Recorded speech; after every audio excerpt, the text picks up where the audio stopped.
Good afternoon, everybody. Everyone feeling hype now? Everyone back in the retro groove?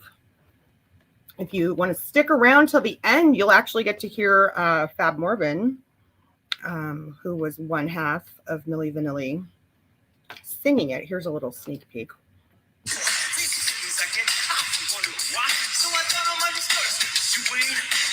All right, that's it. That's it. You got to stick around if you want to hear him sing the whole thing. Let me come over and say hello to everybody. Thank you very much, by the way, for being here. This is one, if you've been tuning in, you know that it started for me like, 3 weeks ago. And it was actually because I was in like a Wawa or 7-Eleven or whatever. And MilliVanilli came on the Muzak station. And I hadn't thought about it in forever and ever and ever. It's not that I don't love the music, but hadn't thought about it. And it just so happened that day I started kind of ruminating on, gosh, it just seems to me like it wouldn't play out the same way these days. And it made me wonder a few things. And I was born in 79. I was definitely an adult, but not like super, tuned in to everything at that moment, So I remember the scandal.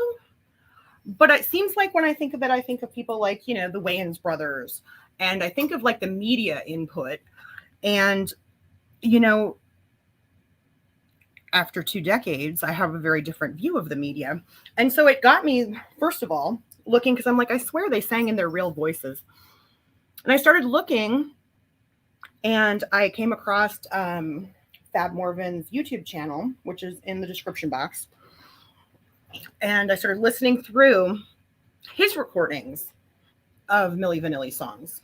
I'm like, damn, he could sing. Mm-hmm. He could sing. I'm like, damn, so why didn't they, right? We'll rewind. Rob Pilatus has gone on. He's no longer with us. But he was from Germany. Fab is from France. He was born in the Caribbean islands, but grew up in Paris. And if you can remember back, they had very strong accents. You know what I mean? But I listened to some of that even, and I'm going, well, they still had really good tone. It was more Rob, I think, that had the accent, but I'm going, he could have easily pulled out and the more that I dug in, the more there's more to dig in. And I realized, I'm like, dang, you can't Google it. You get just a bunch of, media results that are iffy. You can't, there's not that much on YouTube. There's some really good stuff. And you'll see, I did clip some of it. You're going to see a little disclaimer with credits. Clip credits are also in the description. There's only 4. There is a Fab Morvan's channel, obviously, because that's where I found a lot of what he's up to now, the projects he's working on, and his voice, that's his voice. He went on Vlad TV. So DJ Vlad's in there. Although I don't think in the end I ended up using those clips. I decided to use more of Rob's clips. And the reason why is Rob Pilatus died in 96. He wasn't able to overcome sort of the humiliation and the shame and the way he was sort of cast to the public, the way that Fab did. Even after, the scandal, they immediately got another record deal, and most people don't know. There's a lot of things that people don't know. And so that's what I'm really looking forward to, is talking about some of those things that people missed. And what was really crazy to me is that some of the sources that are out there and easy to find, things like their press conference, it's all there. A lot of it's there. Mm-hmm. But Rob did a lot of the talking. And the press was so hostile, just so hostile. And I'm going to play a lot of those clips because it's going to be important, too, that you understand that no matter what information, a press kit was given out that showed all kinds of things. First of which was that there was nobody that was not in the know. Nobody. Not the record label, most industry insiders, venues, the singers. There were contracts in place with the real singers, and none of them actually cared. I'm going to play you clips from them. You get to hear straight from them what they think about the Grammy, what they think about all that. But the main culprit around here that doesn't get talked about nearly enough is Frank Farian, who is the producer who put them together. Now, he has a background himself. This wasn't his first rodeo, and it wasn't his last. And he's 81 years old today. He's still alive. And today he owns MCI Records. The other actor in this was Arista Records, Clive Davis. Well, we all know Clive Davis is still doing just fine. Like, his legacy is well intact. This was really a scapegoating thing. And the more I dug, the more it just blew my mind, you guys. This was a totally common practice back then. Some of the stuff I'm going to talk about, you might not have heard about before. You guys remember the song Pump Up the Jam? Pump Up the Jam was because of the Milli Vanilli scandal, at the very last minute, they'd already pulled it off over in Europe. At the last minute, they put Yakin K, who was the actual rapper in Pump Up the Jam, they flurried to get her on the album covers, to get her in the promos. They reshot a video so that MTV's airing her in the video, because they already had a video that would have been on the one on MTV. With somebody else. With some model dancer. Sound familiar? Mm-hmm. Because Rob and Fab, not to anybody's surprise, where's my pictures I could get up here? I don't need to remind everyone, like, you know, they're good looking guys, okay? They were good looking guys. Mm-hmm. Fab's still a good looking guy, okay? So, and they could dance. There was no getting around that. So Rob was actually a break dancer, and they met through dancing in Germany. Remember the breakdancing craze? Yes. Well, Rob was like a professional break dancer. He like competed and stuff.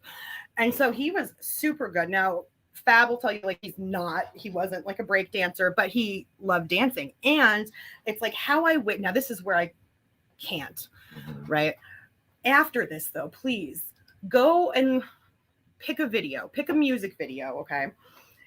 And you see that they are, so I prefer like Blame It on the Rain. That's where you see specifically with Rob, he was a performer. Most people don't know they begged to sing. Mm-hmm. They begged to sing. So Frank Farian, major producer, okay? Major producer. Hit the list of productions he's done is long. Stevie Wonder's on that list. Sting is on that list. It's crazy. Okay, so he was very well known by then. He's putting together this group. Now, little did they know that he'd already recorded Girl, You Know It's True. Asked to see, hears about them, asked to speak to them, tells them that they're signing a record contract. They lived in the projects. They were broke. They really wanted their big break. They knew who Farian was. They English was not their first language. The contract was in English. In fact, Fab, who's from Paris, didn't speak very good German, and clear through to the end. Okay, fast forward 2 years when they've been in this. At the end, it's Rob who was trying to negotiate with Frank Farian because he's the one who spoke fluent German. And he had to go and tell Fab, here's what was said, you know? There's a lot of factors in this that just people don't know. And I'm excited to get to share them. And I'm glad there's enough that we can kind of dissect it down. So they got sued a lot. And I was eager to get that contract, okay? So I'm still working on that because you have to request it, right? It's part of evidence that was in a larger lawsuit that we'll talk about today. I will probably do a part 2 to this because the contract is what I'm just dying to see. Now, back in when they did their press conference, right? It's back in 1990. There was a whole press kit that went out, and it was in there. It's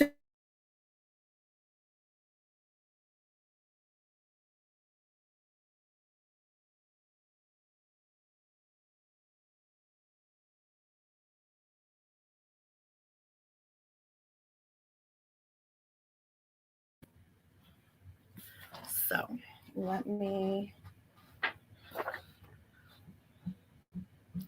give me 1 second, guys, because we are gonna let Rob do some talking.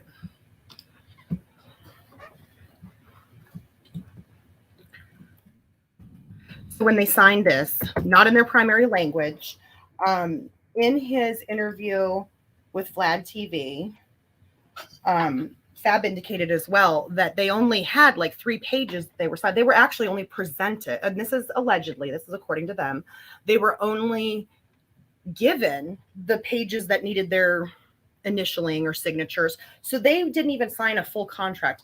And I just want to remind people that that would make it invalid in today's day and age. If there hadn't been such a mad rush to sort of scapegoat the situation, I think it could have played out differently. They were denied management. They asked for management. They asked for lawyers. In the end, Rob ended up using what little money that they were getting. They were not getting paid a ton, okay? But things like their flights and their hotels, you know, they got to America as fast as they could. And you're going to hear him mention this. It's because in Germany at the time, there was no protection laws for artists. We had them here in America. They weren't great. I'll tell you about that when we start talking about these acts like Nectatronic that you've heard of, CNC Music Factory that you've heard of. All in the same year, by the way.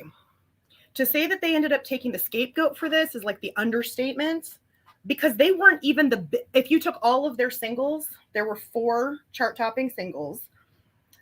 All 4 of them didn't equal the highest selling single that was in litigation for 4 years before the appropriate singer got her due. Mm-hmm. And that was CNC Music Factory. Mm-hmm. And their total ripoff of Martha Wash, who is by far a name you're going to hear in this too, because so this is the thing. They have studio recorders, right? So there's people that they sing demos. They do things like that. And they're paid, you know, they're paid more than what you would get paid like an hourly rate for sure, but it's like $1,000 to cut a demo. That's fine, except for if you end up being put into a song where you're not given proper credit, you're not given royalties, this suddenly $1,000 for being the draw on a single that sells over 5.8 million albums across the world probably is going to be a problem. This was done to her over and over because Martha Wash has a voice. If you know the song Everybody Dance, you know exactly what I'm talking about, but she's on songs you probably don't even know about. So we're going to talk about those too. Let me get my Well, screen. not to mention the fact that when you are being a session musician Mm-hmm. and you're recording what is supposed to be a demo, Mm-hmm.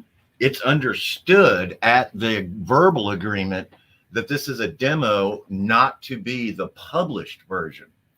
So they were running back and publishing her voice. It's the producers without her consent. It's the producers that bring in these like the studio singers, right? So I have to go back to the names because all I know them as is CNC Music Factory. I know one of their last names is Cole, but they actually are 2-time losers on this, and they did it to Martha Wash more than once as well.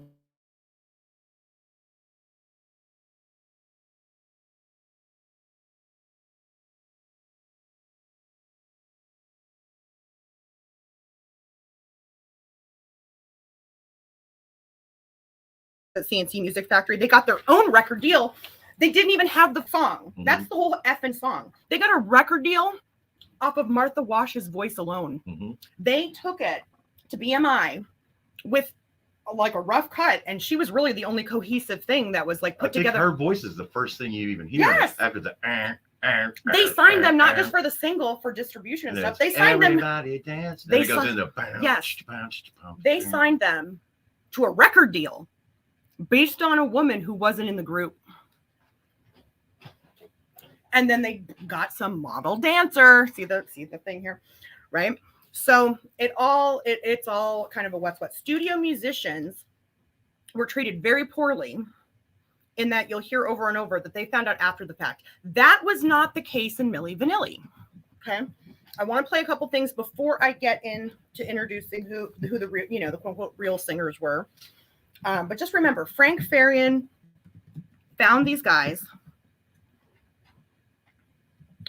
withheld from them. The studio musicians knew what was up. They were misled in their contract and told that they would get to sing because that's what they wanted.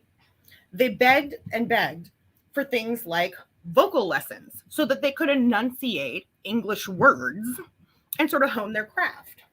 They didn't want that.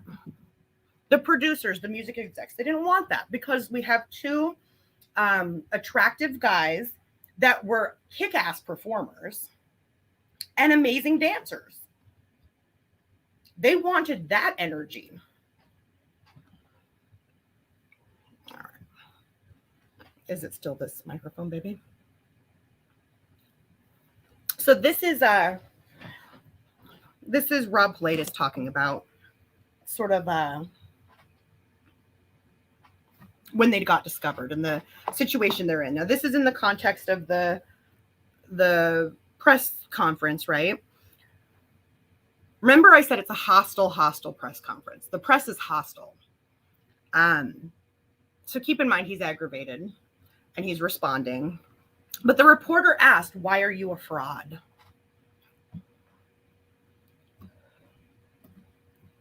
Now you're just playing the clip.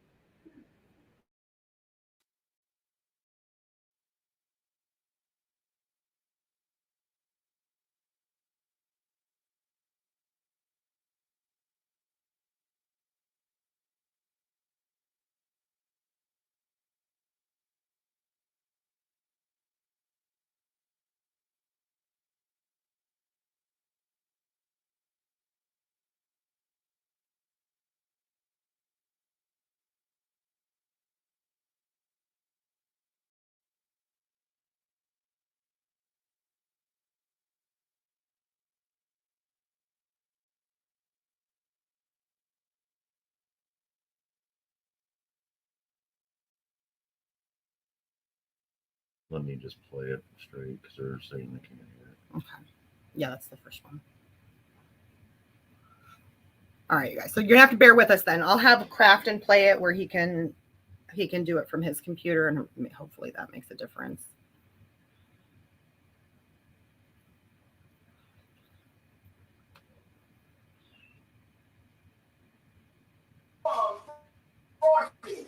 Why didn't you? Why I did? First, because I got a check, and I never had a check in my hand before. No, I didn't say. No, I didn't say that it's okay. I think if I wouldn't have done it, I would still live in a project. It's not okay, but you can choose project. You can choose project as a black guy. You can choose project or a fame. And if people are there who seduce you for this, then it's a crime maybe. And I say I did something wrong, but I say not that our fans should do this or everybody who want to get up. This was a very special situation. We came from Germany. In Germany, there's no protection for artists. There's not a lawyer that you just can hire for $200. You have to understand, we were seduced, we were abused, and we felt very guilty. But we are here. Robin, do the song. Better, I'll just replay.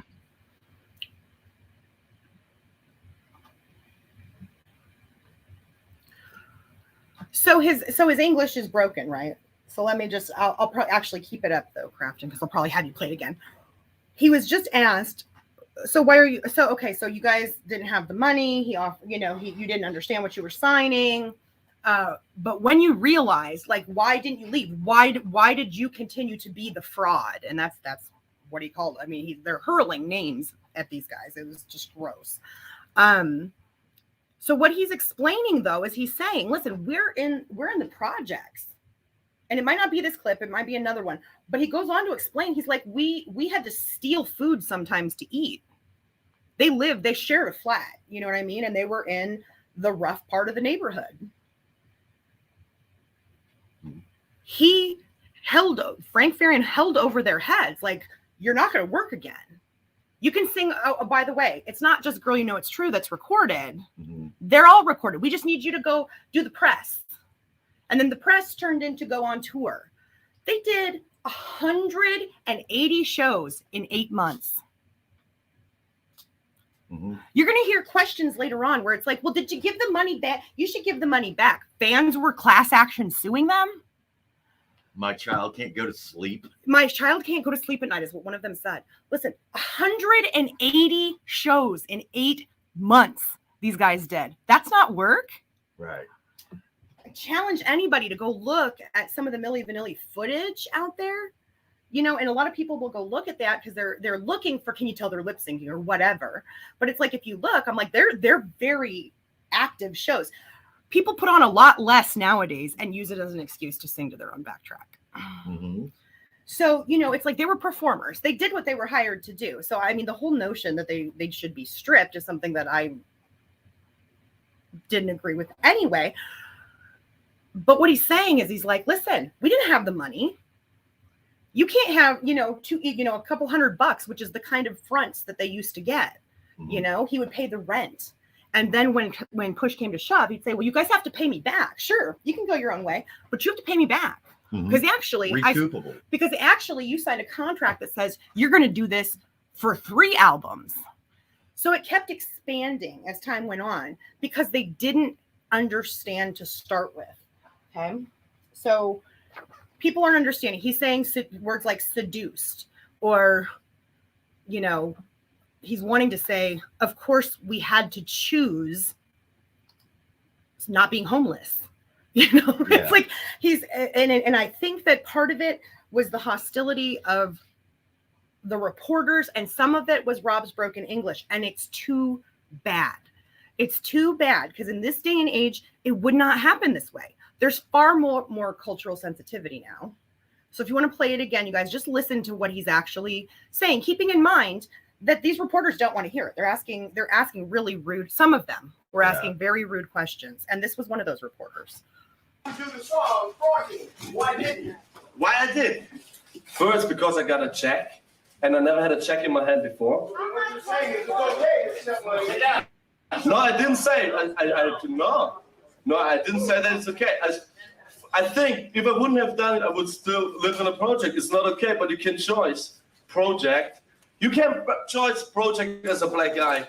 You can choose project or fame. And if people are there who seduce you for this, then it's a crime maybe. And I say I did something wrong, but I say not that our fans should do this or everybody who want to get up. This was a very special situation. We came from Germany. In Germany, there's no protection for artists. There's not a lawyer that you just can hire for $200. You have to understand, we were seduced, we were abused, and we felt very guilty. But we are here, right? So he's saying, he's like, it's a special situation. This isn't how I recommend everybody get out of the projects. Mm-hmm. It's the way it happened for us. We feel very guilty. We're not. So it's like if they could have cut through the broken English to what he's saying, I know I did something wrong. I felt guilty. I mean, like, it's pretty clear to me if you're willing to be patient enough to understand that this is not his first language. So what he's saying, it might not be the optimal word that would flow off of our tongue, but it makes, I mean, he's not like ununderstandable either. So he's saying we felt guilt every day. This was hanging over us every day. And it's not the right thing to do. But we're not the ones with the pocket strings. We aren't the ones making the machine go, you know? So I had to clip that because I'm just. And they couldn't just come from where they were at and just pull a lawyer up to look at what they were going to sign. No. And even after they were signed, they wanted management. They wanted United States management because they were huge, you guys, in Europe for almost a year. And that's before they were even in. Okay. So Girl, You Know It's True was like landing places, and they were still getting together because you can release the LP back then. You know, you could release that and not have any sort of there weren't video, it's like you didn't have to have all that right away. But when it blew up the way it did, it sold over 1 million copies in Germany, where it originated from. Over 1 million copies before Rob and Fab were hired. Okay. Now, the original, this is one thing that even in Fab's interviews I'm hearing. So the original rapper on Girl, You Know It's True, was Charles Shaw. He knew the deal, but when the song went huge, he wasn't into the deal anymore. And he started talking to German press. So this notion, because a lot of people think that like the record skipping is when people figured it. No, the record skipping was like the MTV Club tour. That was like their first tour in the United States, well before the Grammy, and well before Blame It on the Rain ever hit. You know what I mean? No, that was the beginning. It didn't make a difference, and it's today it wouldn't even make a blip on the screen because it's what people would think it's a sample. You know, where there's certain things we know nowadays. It's not live, you know? So it would have done very little. Do you want to go ahead to the second one? Because after that, this is the follow-up question. So the money misnomer. Yeah.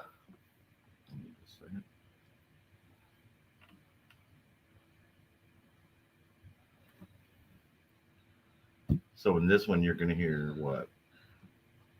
So this is the follow-up question to that little snippet that we just heard.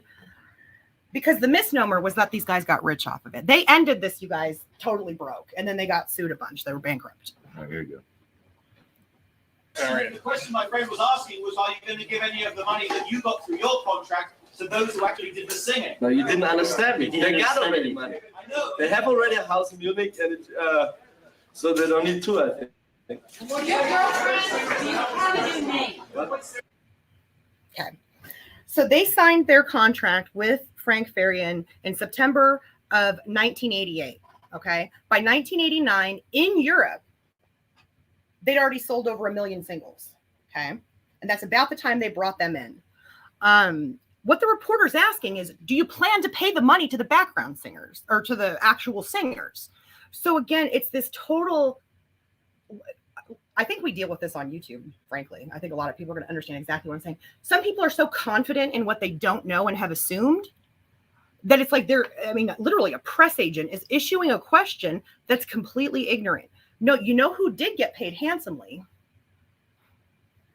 Those singers. Now, Charles Shaw was offered the whole album to be the rapper. You know why he got booted is because he started talking, and we'll hear direct quotes from these people soon. But it's like, he wouldn't keep the secret. Everyone else was in on it. In fact, all of them were happy to be in the, like they didn't want to. You're going to hear that.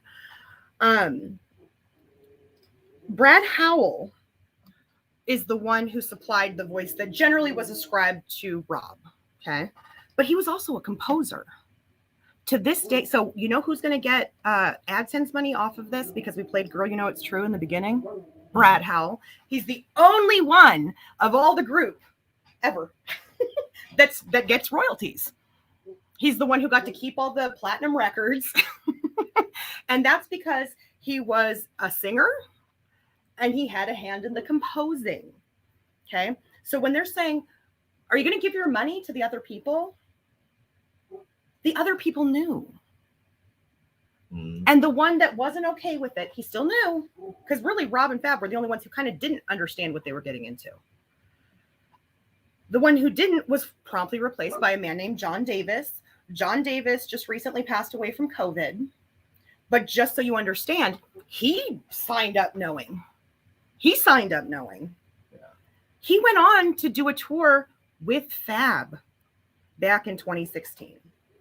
And it was really cool. It's really cool. There's footage out there on YouTube too, you guys, of the two of them singing together.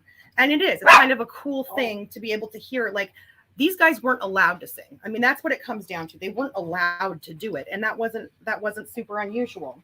But let me introduce you to the other people. Okay. So Charles Shaw, who you'll hear a couple things from coming up. Original Girl, You Know It's True rapper. Okay. That's the only song he ended up being on because as soon as he just couldn't handle that it was getting big and he really did want his place in the spotlight. So he was kicked by Frank Farian, replaced by John Davis. Okay. John Davis was on everything else. Okay. He was the one commonly ascribed to Fab. Brad Howell stayed on, happy as a clam. You're going to hear from him. I think you're going to be surprised what he has to say because this is one of the things that they played on. Inherently, you think, well, God, the actual singers must have got fucked in this too. They're the only ones who didn't, in my opinion. They sort of knew. The background girls got a little fucked. You'll hear that. They're studio singers. Mhm. We were just, hey, can you give me 20 minutes? And it ended up being the girl, you know, it's true. Like, ooh, ooh, ooh. Yeah, I love you. And so they, I think they estimated they got maybe $1,000 each on that. But then they got the record contract. Then they got the contract to do that album. Again, doing it full knowing. And in their contracts, they discussed how they were never allowed to be seen with Rob and Fab because even the background singers were fake. Mhm. They were like hired actors. It was models again. This is almost like the emerging age of just doing it all on your computer Yes. and then running out and hiring people to pretend that that's them. Yeah, but I didn't know that the background singers were fake too. The That's what I mean. background singers were lip syncing. So Linda Rocco and Jody Rocco, yes, they're twins. They were the real background singers. So we're just going to kind of go through. We're going to talk in between them because they're clips and I tried to keep them at clip length. These are from the MilliVanilli site or YouTube page. Again, that's over there. And the full video itself is worth watching. So Common practice. common practice, and you can show the video on screen.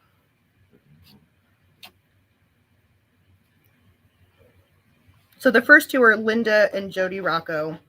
The first one is Jody, who's going to explain that this was beyond common practice back then. This was a big thing, and we're going to talk about specifics she didn't know about later.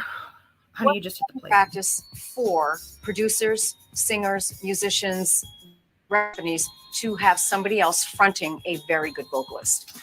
It was a no-brainer. It was a common practice for producers, singers, musicians, record companies. Replaying. You can stop it.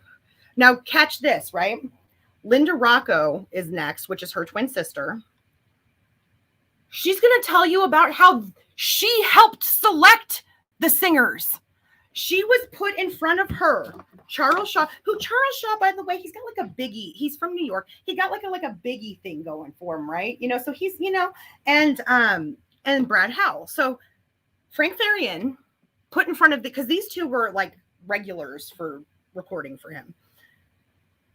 So her twin sister that's on screen now, her twin sister, Linda, this next clip is her explaining how she got to help decide, are we going to use the real singers or not? So this misnomer that nobody knew, everybody knew. You just have to cut and paste time. Came up to me and he said, well, here's these two guys and these two guys and these two are here from Munich and these two are from, which one do you think? I said, oh, those guys from Munich. Wow, they look great. The producer came up to me and he said, well, here's these two guys and these two guys and these two are here from Munich and these two are from, which one do you think? I said, oh, those guys from Munich. Wow, they look great. The producer. Okay. So common practice. And she was shown, this is the background singer, right? So now we can erase that to the background singers knew, and we're fine with it. In fact, they got to help select who would be fronting the band, you know, in this whole charade. Okay, so true backup singers, Jody and Linda Rocco. Okay, the quote unquote real voice of Rob was Brad Howell. Keeping in mind he was also the composer, okay?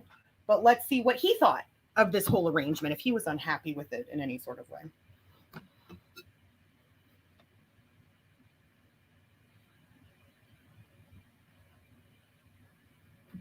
Been on stage many years with so many other different groups, and so I didn't want to be on the stage singing at the time I was that age, 46, 47 years old, but I wanted to make music behind the scene. I didn't want You want to play again? If you want. Did it play through, you guys? Or it's, I don't know. On my end, it looks like it's like sticking a little. No, I hit stuff. so many other, Okay. Well, you don't have to. and so I didn't want to be on the stage singing at the time I was that age, 46, 47 years old, but I wanted to make music behind the scene. I didn't want to be in the front. He didn't want to be a front man. He still makes music, by the way. It's Brad Howell. So at least at the time of that airing. Yeah. of catching up with him. So I don't know. I didn't actually look up. I don't know if he's still alive. I don't know what the deal is with Brad Howell now. But he was a composer. He had other successful projects. He was happy writing music. He likes singing, and he's a great singer. We know that, right? But he didn't want to be. And so he was, he didn't want it. He didn't want it. Remembering what was asked of Fab, go ahead and play the next one, which is some of these singers talking about like the deal. What was the deal that they got out of this? What? The one that says the singers deals. Yes. Right? He seems like he'd be really nice to hang out with, right?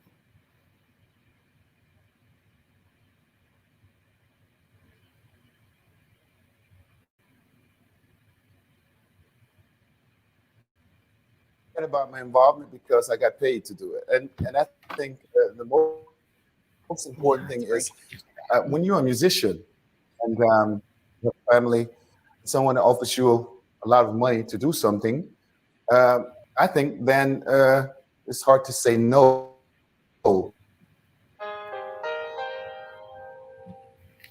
What was the amount that my sister and I made during the whole time total? I would have to say it's probably around $100,000, maybe $120,000 top. Everywhere I go, well, how did you feel? Did you feel bad by them getting all the glory and you not getting none of the glory? I said, no. I said, I felt good. They was getting the glory and I was getting the money on my bank. And that made me happy. You know? I like him.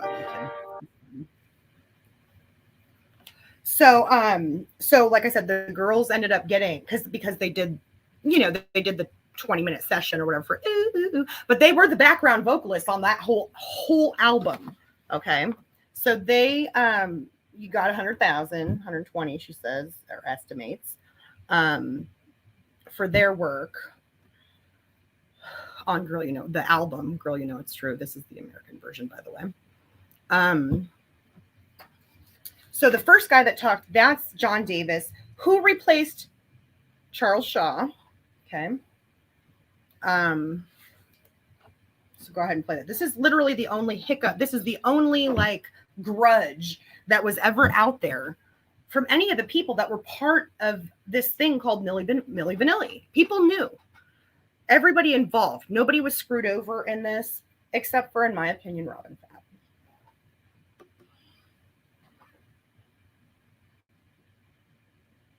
So Charles Shaw, only thing he's on, he is the rapper in Girl, It's True. And he changed his mind. Number one, worldwide. But you still sitting in the back and saying, that's not what I really wanted. I wanted to make it.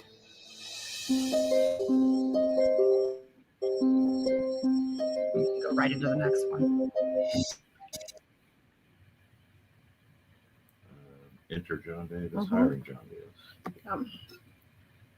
So it was when it hit number one, and that is when he got another rapper on the project before, but it was some complications, and then he asked me to try it, and I tried it, so I got the job. I had to stay downstairs until all the musicians left. Nobody should have that I was there.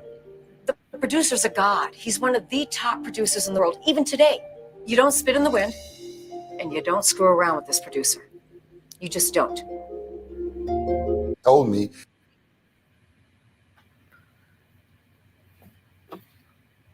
So if you're being told to stay down, they all knew. It blew my mind. Because I'm like, I think that's maybe compassionate nature. You're like, well, this must have been really hard for the actual singers to watch these two guys who are up there pretty much for image, and for like dance ability. I mean, because you can see these are older, there was an age gap then, so it's like, except for the backup dancers, I'm never going to understand because the backups never really danced all that much, like the background singers. So I don't know why they couldn't have used the two, except for that they were white. Just a little note, when you hear more about Frank Farian, you're going to understand why I say that. But anyway, so everybody knew. It was an agreement. Everybody's in this together, okay?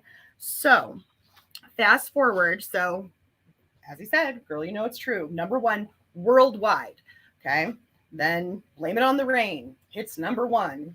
Okay. Baby, Don't Forget My Number. Number 1. Girl, I'm Gonna Miss You. Right there at the top of the charts. You know what I mean? So this is all doing really good. They had the one thing that happened at the concert that always gets cited as some sort, and it's played in every single, news clip that you ever see. If you look back on things, that was at the early part. That had nothing to do with anything. When they started worrying, they were already fighting with him because he had already recorded the second album. He had them touring like nobody's business.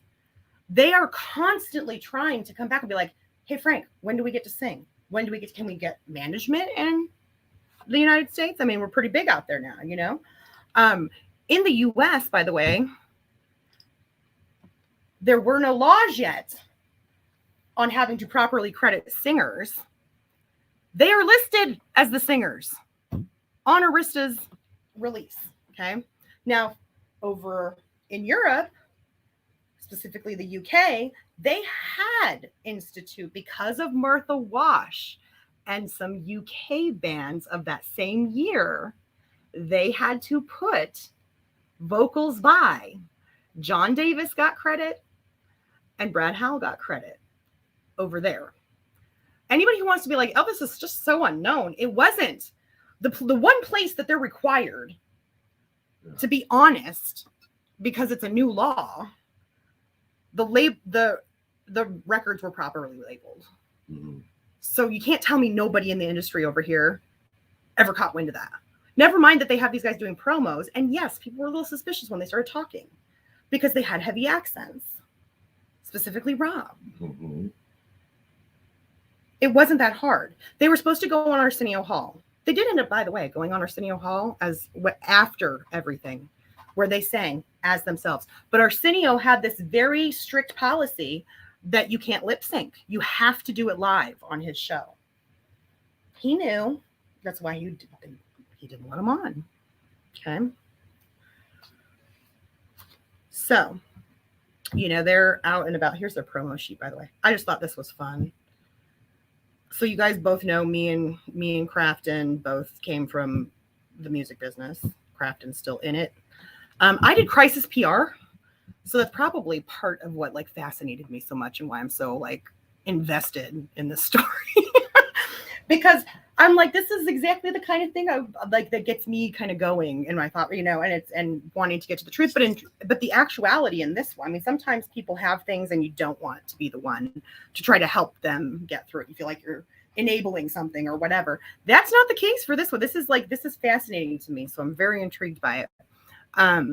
But this is the promo sheet. So this is when you have an artist and they're shopping around and things like that. So there's that before we get too far. So the album, Girl, You Know It's True, sells like hotcakes worldwide. Okay. They win a bunch of American Music Awards. And up next is the Grammys, where they're scheduled to perform. And they're sat in the front row. And they are not excited about it. They're not excited about it. They had been fighting with him by this time, trying to, number one, up their compensation, enforce his verbal promise that they're going to get to sing on the record. By this time, they had enough that Rob had gotten a lawyer to look over this contract, and he finds out that you're signed up to do this for 3 albums. This guy never had an intention of letting you sing, right? Confronts Frank Farian. It's just a disaster. It is the beginning of the end for sure. But all this is still in play when they win the Grammy, and they're not loving it. Okay, for the next show, I'm gonna take a lot of Fab's clips from Fab's interviews specifically. I just really wanted to do Rob's on this one, but you'll hear him say this was not something we were all eager about. It felt like it's gotten too big now. And he also said that they moved them up to the front. So that's how he knew they were going to win. That's how he knew. And it's and he was saying, they were sitting there talking it was just not, they were sweating bullets. They didn't want it. They did not want the Grammy. They were hoping that whoever else was nominated, I can't remember. It was Tone Loc and, Escape. Yeah, and they were rooting for Artist of the Year is what it was. I think it was yeah, best new artist. Yeah, or best new artist. Yeah. And they thought Tone Loc should get it or Yeah. something. They had Escape was the one who was in second, so they thought Escape should get it. Okay. Well, when they did this, though, we'll see. Okay, we're getting into all of that Mm-hmm. now. So, so they win the Grammy.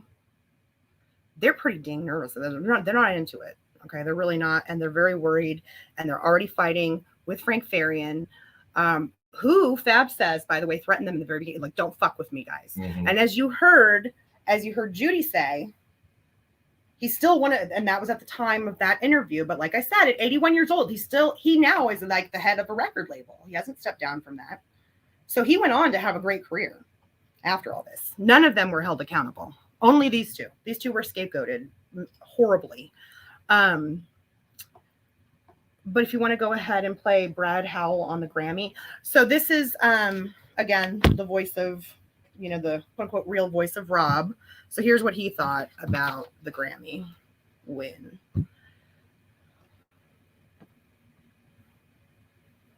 I mean, a Grammy? No, could not believe it. And I got happy all over, cheers all over, and then got shocked. I said, something gonna happen. Somebody gonna find out they are not really singing. I mean, a Grammy? Okay, so you gotta remember, as the composer of the music, he's happy. As a singer, he's happy. He I mean, so I couldn't show you all of it, otherwise I'm just pirating someone else's content. But it's like he goes on at length about how cool it was to hear himself on the radio everywhere he went. Yeah, and for him, this was optimal. Yeah, he's like, he didn't want to be up. He'd toured with a lot. Brad Howell had a wonderful career before MilliVanilli. Okay, so he had already done this whole thing. He'd been doing it for 20 years. Like, he was tired. He didn't want to be up there on the stage. So he's happy as a clam with this. Plus, it's the music that he helped compose. So this was like a proud moment. As an artist, you're feeling pride in that. Yeah. But he had that same thing in the back of his head. Now, keep in mind that for Rob and Fab, they don't have these other things like, God, that's my voice. Mm-hmm. Or, hey, I composed that. They just know, like, hey, we're the hired front people. Mm-hmm. And we have to get up here like we're so excited, and it was dishonest to them. It felt dishonest to them. And get in front of hundreds of other artists. Just so you know, it's out there. I'll put it on the playlist, even though I didn't, cite through any of it because it's an open source sort of thing. But I'll put the press conference in the playlist that I have, you guys, because it's an hour and 40 minutes long. So when I'm playing these little clips and I refer back to them, just know. Both Rob and Fab several times in the press conference talked about the guilt and how this weighed on them. Mm-hmm. It wasn't what they wanted. It wasn't what they thought they signed up for. But by then they're in it. Like, hey, by the way, your Beverly Hills house that that they still shared, by the way, that you never get to stay at because they keep you touring around the world with no breaks for 8 months. Making millions and millions and millions of dollars off of you for myself, for the record industry. I mean, we're getting 6 figures even in the backup singers. Mm-hmm.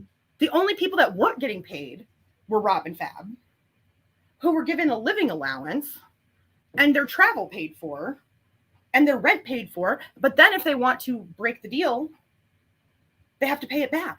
How? He picked them up out of the freaking projects. And you can use the phrase slave to the grind on any level you want to. Well, and see, that's the other thing. Rob kept using the word. He used it a lot. And even Fab, I think, used it in his Vlad interview where he's like, you're seduced by it. Mm-hmm. But I knew what he meant when he was explaining, like, the context of it, where he's talking about, like, I've never had a check in my hand before. It's not like, yes, their goal was to make something of themselves. Yeah.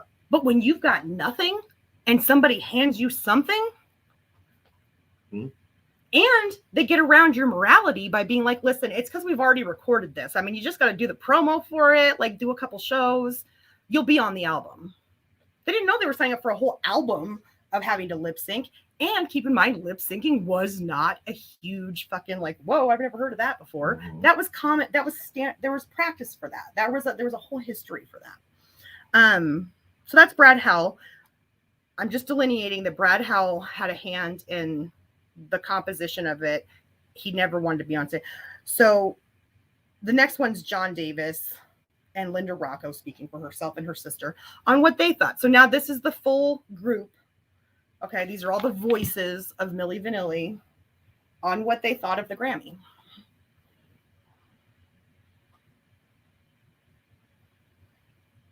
Grammy back now to the Record Academy, and we recommend. No, not that one, honey. That's John- the one that's John Davis and Linda Rocco on the Grammy. That's the one that's fine. No. Well, then you clicked it incorrectly. Yeah, it's after this little. Davis are the real singers, and I think they Okay, should got it. get this Grammy. They said the right thing. They said, we want to give this Grammy back, but I felt I didn't want the Grammy either because those guys, you know, it was their faces and our voices. If I'm gonna get a Grammy, I want it because I'm doing everything, you know. It wasn't a Rob and Fab award. It was the Milli Vanilli Award. That Grammy Award should never have been taken away from the group. And to this day, I'm fighting to get that Grammy back. I want my Grammy back. We give this Grammy back now to the. Where's the sound effects machine? Now I feel like it's late and it's past time, but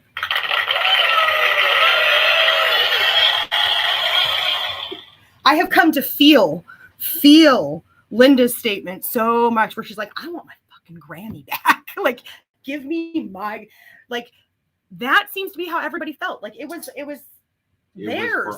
It was theirs. Everybody knew the deal. Everyone knew the gig. None of them signed up to be out on stage. I mean, they were literally the touring faces. As a project, that was the agreement. And now, was it dishonest? Sure. But they didn't have a say. They are not the decision makers that could be like, hey, by the way, we're lip syncing. Hello. Just so you know, we really want to sing, but they won't let us. I mean, how are they going to do that? They can't do that. They'd have to pay back everything. They get sued by Arista, by Clive Davis, by Frank Farian, who was a major producer. Do you know that in television throughout the 60s and the 70s, yes, because whenever a band went on the television, we're going to talk about the Monkees. They were forced to lip sync to their own songs because they didn't have the technology to mix in real time, nor were they willing to take any risks in real time. Broadcasting that somebody would mess up or say something that would get the advertisers angry. So you would often have people that were standing in for members of the band that weren't even on the record whatsoever, weren't even a paid background singer. Yes. There used to be a show in Memphis, Tennessee called Dance Party. Yeah. George Klein would run it. And the way that you had to get on it was to have a single, submit the single, come into the television studio and pantomime the single. And if you couldn't get all your guys there, just grab whoever from the street, have them come in and stand back there and pretend to ooh and ah in the background vocals. It was not even considered dishonest. It was considered the way things went. Standard practice. Okay, so we're gonna cut back over though to the press conference, where on the end. Yeah, where they're actually talking about how this all came to a head and trying to correct the press, by the way, and how this happened. So the Grammy happened. These two found out, hey, he already completed this next album. Zero freaking chance that you're going to do it. They also got themselves a manager. The manager quit as an executive at BMI to manage them. That's how strongly he felt about what he was seeing go down. And when he looked at their contract, that's why I want to see the contract so stinking bad. I want to see the whole thing. Like I can piece it together based on interviews and based on the press conference and based on different things. But I'm like, I want to see it because it was enough for this executive at a music company to be like, you guys are getting fucked. And you have talent. You just need some. And it was literally about honing the accent of their voice for American music. English vocal coaching was it. They were already a double threat. Yes. They needed them to be a triple threat. They were such performers. I wish I could play some of it, but it's like I can't here on YouTube. They could dance and they looked fantastic. Well, they were models. And so the triple threat was we just need to just get some vocal coaching, get your accents nailed down, and then get source material that is your voice matches and make the songs good. That's it. And then you are a triple threat the rest of your life. You don't have to deal with this kind of crap from whoever this guy is over there. Well, but for Frank Farian, that would have happened today. But it could have happened then, but for Frank Farian. So here is Rob explaining what happened, because he found out when he finally was able to get somebody, manager who had a lawyer at their disposal, who explained the contract. Then he learns that the album's already been cut. By the way, 12 certified letters that went to the office of Clive Davis 6 months before the Grammy is when this started. When they were upset, but because they were getting famous, because of how good and successful this whole project was landing worldwide, they started to get some courage to themselves and feeling like they had some leverage. Okay. Once they got the Grammy, they were like, fuck you, dude. You have just as much to little did they know. You know, they worried. They were never cocky. Yeah. But they felt like there's enough. Maybe if they assumed Arista maybe didn't know, right? Arista knew. And if they didn't before, they knew once this management and lawyer start sending them certified letters back and forth. There was a whole thing on how to do like damage control after Fab was misquoted as saying that they were like more talented than the Beatles. And there's like 5 million different things. Mick Jagger, he was talking about his influences. He's talking about his influences. And that they're in a group with these people now. Well, that because of the fame, not because he was talking about in the current pop market. He feels like that, and these were his influences. He's so happy. Yeah. That was the statement, and it got misquoted as they're better than the Beatles. That was their version of we're more popular than Jesus. They wanted to put this John Lennon spin on it. Yes. Oh, look how arrogant they are now. Right. And so there was coming out of Arista, the record label, who after the fact wanted to claim they knew nothing about it. Clive Davis knew everything that went on. And if he even, this is what's always gotten me. If Clive Davis wants to pretend that he didn't know what's going on, then why is he the CEO? Why is he in charge? Right. So he's got people that are just willy-nilly making all kinds of deals, and he has no idea. But let me tell you about this, though. What qualifies him to be the top of the pyramid then?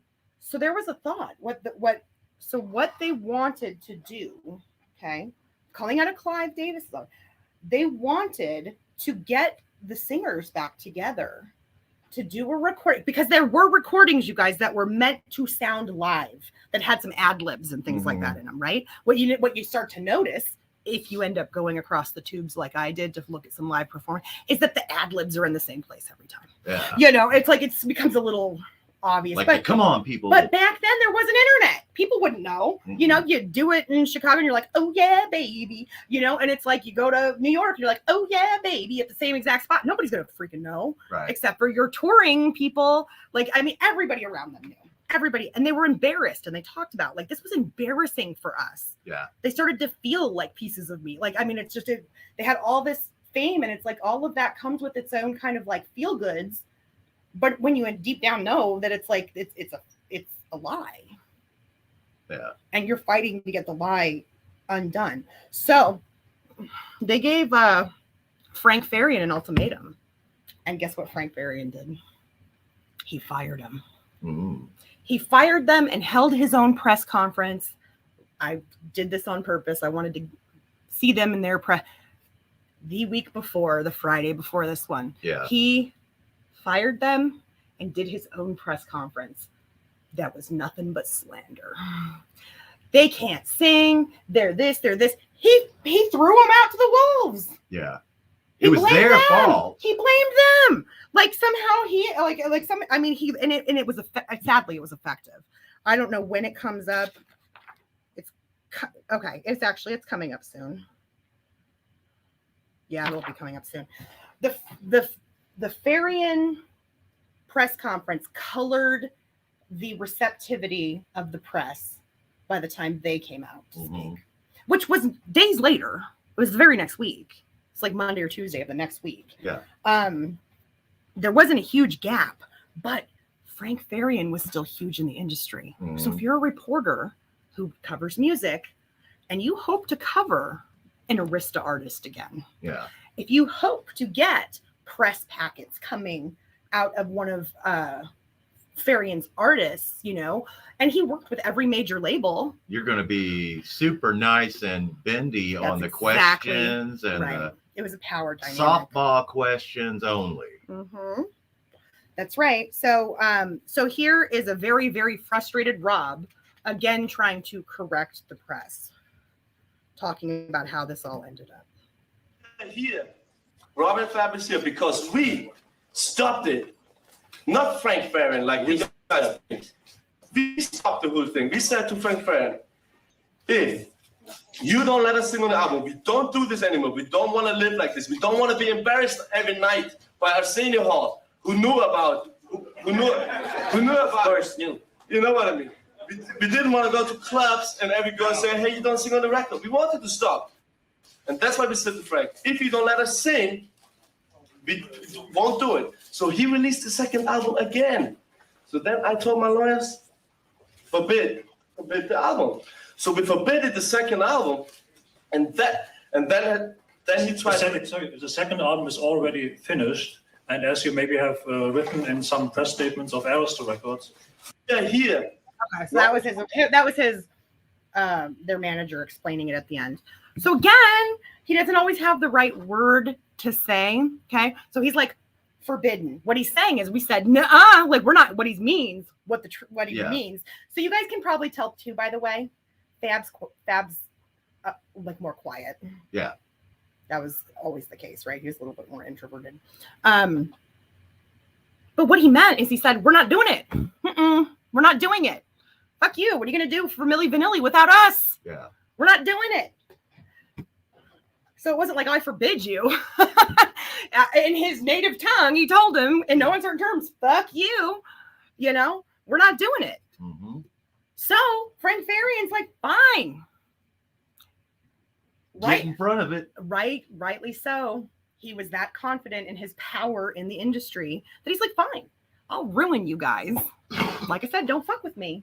That's a direct quote, by the way. Don't fuck with me. Don't ever fuck me over. He did. They never expected it, but they did. But then he took credit for like ousting it. No, he ousted it because they weren't willing to go along with his charade anymore.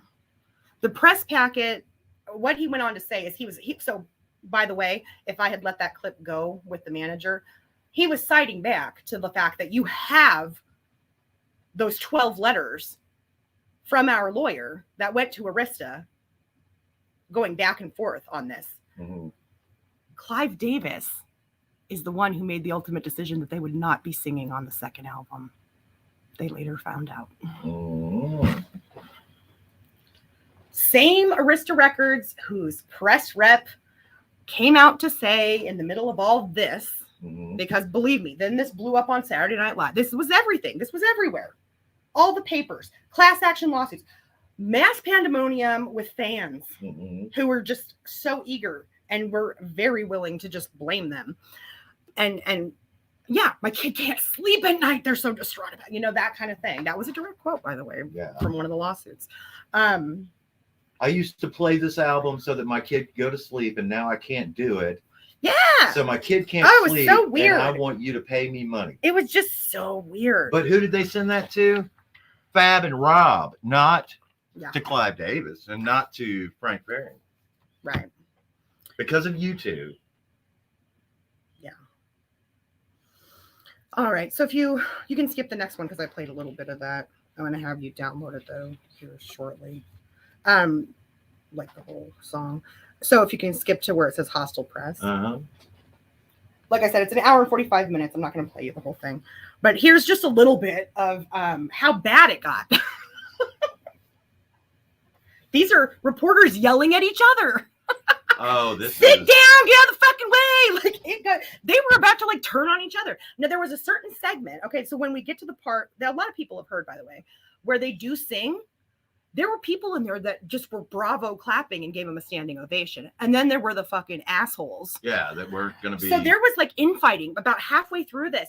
The reporters were getting nasty with each other. And you can bet your bottom dollar that the ones that were being hostile were the same ones that had attended Frank Farian's a week earlier. Probably. And were tossing softball questions. Well, we'll go and get their side, and we will. It's not just Frank Farian you're dealing with either, though. It's Clive Davis is implicated. So Okay.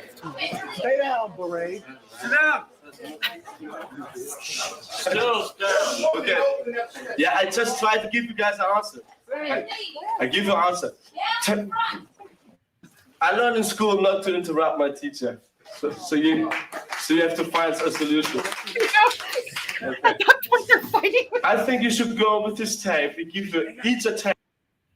So it's like literally people are like, sit down, because there were people that were trying to get the answers. Yeah. This is about halfway through. So now they're kind of fascinated. People have been flipping through their press kit and they want the answers. And then you've got the assholes that are like, why are you a fraud? You know, standing. I mean, if you get a chance to watch the actual press conference, you know, even if you're just listening to it in the background, like clean or something, it's freaking interesting because it's like these reporters, you could just tell the like distinct difference between the ones that were there actually looking to do like a report, you know, actually get to the bottom of something, hear what they had to say, and the ones that were really just making a mockery. But it's like, sit down, Sharon. Yeah. It's like, and he's like, I'm trying to answer you, and like they're yelling. It turned into chaos, mad chaos. So here's another one you want. You can play the next one in the project, stealing food. Yeah. But if you've ever heard clips and you're like, God dang, Rob sounds like an arrogant, pissed off poop. This is why. That's why I wanted to make sure that one was in there. That sounds really random to put that clip in there, but I wanted you to hear how it devolved. They couldn't even get questions out to them at one point because they were too busy yelling at each other. Yeah. Right. I was seduced. We say we did one wrong move, September '88, where we had no money, where we wanted to get up, that a big guy with a lot of money seduced us. I give you right. And we will tell people, don't seduce you, but on another side, I have to tell you, if Rob and Fat wouldn't have it done at this time, we were still in our project, we were still eating, we would still go to the supermarket and steal some food.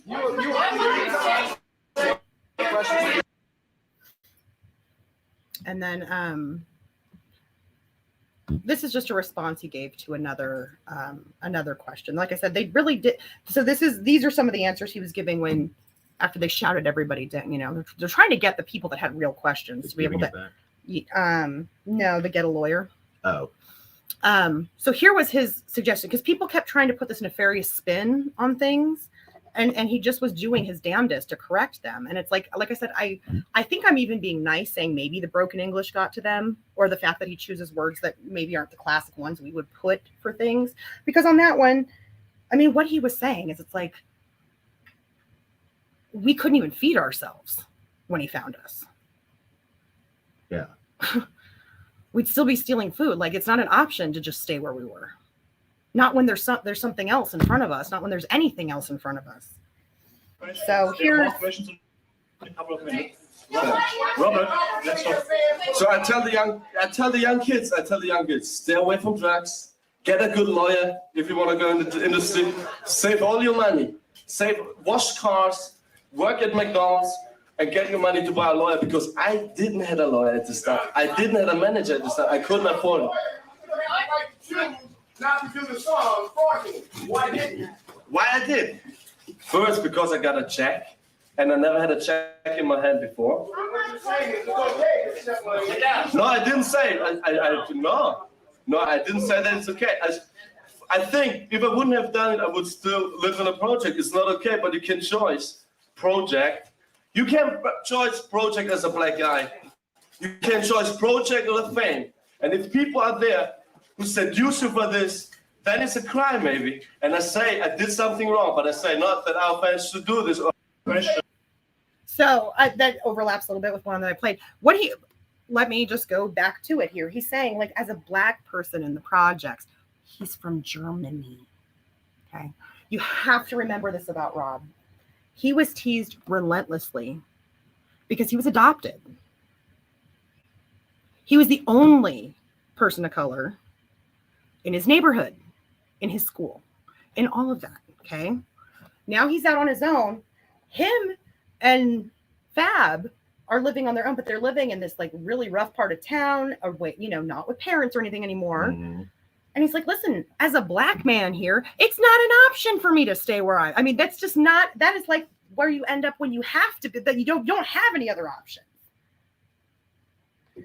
But it sounds like he's saying something like, well, yeah, like when, you know, you choose project or choose fame, you know, like it's like that wasn't it. I mean, he expounded on the fact that it's like, there's nothing. And the undertone of what people could not pick up there is what he was saying is it's not safe. Where they were, just because it's the projects. See, here in America, we might get this like stereotypical thing that somehow that means people of color. Okay. Mm-hmm. Well, in Germany, that's a whole different story. Yeah. You don't want to be the person of color in the projects where people economically have reason to need to get what they need, what they can get. Mm-hmm. You know, it's not safe. So he's saying it's not an option. We're not saying other people should do it. And I'm not saying it's okay, but I'm saying we had to, you know, and we're not happy about it. You know, we didn't like that. And if I had my advice to give to the kids, they always said Mm-hmm. kids, and it was like in place of fans. And these are the things that kind of came off like arrogant maybe, and that maybe some reporters took them that way. But I'm like, they're talking about their fans. They were kids. They were 18 when this happened, you guys. Rob was 19. Yeah. Fab was 18. They were kids. They weren't that much older here. Yeah. It's a couple of years later. But what he's saying is like he wishes he'd have worked at McDonald's and done car washes, anything to have a lawyer. And I'm just going to push this part home. I've seen a lot of shitty contracts. Part of my business would be artists that weren't signed. It was like the underside, like the smaller part of my business. But it's like I'd build them up and then sell them to a capable manager with a label. And that was part of how I made money. Mm-hmm. And I've seen some shitty contracts, and it's true, by the way. Whatever it is you do in life, if you are in the artistic realm, don't ever sign something without a lawyer looking at it, because you're giving away the rights to your own art, whether it's singing, whether it's drawing, whatever it is. In this case, it's like, they were signing up to be performers with verbal promises. You have to make sure those promises are there. And so even at the end of this, it's like, there's some hallmarks that tell me that made me feel like this is really sincere. How come this has never been talked about? Mm-hmm. Not the way it should be, because I'm like, there's sincerity markers that are kind of mutually exclusive to someone being and the assholes they were kind of made out to be. Yeah. He's learned something. He's telling you what he learned, what he wished he'd have done different, but where he honestly sees where I don't know how I could have made a different choice. But the confirmation bias from the majority of those people standing in that press conference was to side with the person that's going to give them the next press kit, the next artist, access to the next thing. Yeah. Because they were sure by that week in their own brains that Frank Farian was going to come out on top, and these guys were going to be the scapegoats. And so let's just stick with Frank Farian. Yeah. So you can go to the next one. So this is, the infamous part where they're giving the Grammy back. And we've heard like a tiny little piece of that from the other clip, letting you know how the singers felt about the Grammy. But here's how these two felt about the Grammy. Hold it again. We give this Grammy back now to the Record Academy, and we recommend our buddies who did the real voices, who got seduced like us in Germany. Brad Howell and Sean Davis are the real singers, and I think they should get this Grammy. Mr. Brad Howell, I'll give you the spelling. B-R-A-D, last name H-O-W-E-L-L, and Johnny Davis, Johnny like Johnny and Davis like Davis, both living in Germany, and both are at the... Yes, they know. So you want to know what I liked about? Okay, so first of all, they wanted to give it to the real singers. Yeah. They go on to say, by the way, and if not, then it should go to the next person in line, whatever. They didn't. They took the Academy took, or the Academy. Sorry, I'm getting ahead of myself in what we're talking about. The Grammy people took it back and it went to no one that year. NARAS, isn't it? Something. Yeah. Yes, National Academy of Recording Artists. So they're saying it should go to the recording artists, Right. who they know and their friends. Guess what else that little clip tells us? That has been confirmed since, by the way. They knew nothing about Charles Shaw. They knew nothing about Charles Shaw. Girl, You Know It's True had been #1 in Germany. And this guy who's out there being like, it's really my voice. He'd already been replaced with John. They didn't know at that point that John Davis wasn't the rapper on Girl, You Know It's True. The one who replaced him. So I just wanted to point that out. I'm like, there's these little nuggets that I'm like, no. You can tell who the people not in the know was. Yeah. The people that had been misinformed and sheltered from the extent of the lie. And it was the two people that were taking all the heat for it. Yeah. So that was just one of those where I'm like, damn, he still thinks it's John Davis. It's like, so there you go. So here's their infamous singing. And I put this here. I made it last a little long so that you can kind of. Oh, and by the way, the other part, Rob, who said they were seduced like us. He didn't know that they all agreed. He didn't know that there'd been a rapper that got fired because he didn't agree to the con, if you want to call it that.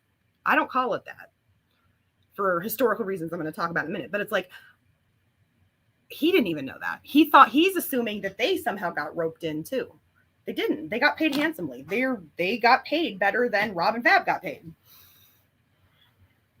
So that they can sing. But why don't you demonstrate now? Okay, demonstrate. Fuck it. Let's not do it.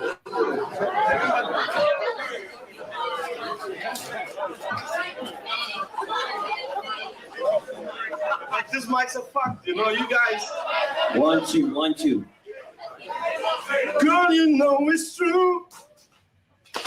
Ooh, ooh, ooh, I love you. I'm in love with you, girl, because you're on my mind. And you're the one I think about most every time. And when you crack a smile and everything you do.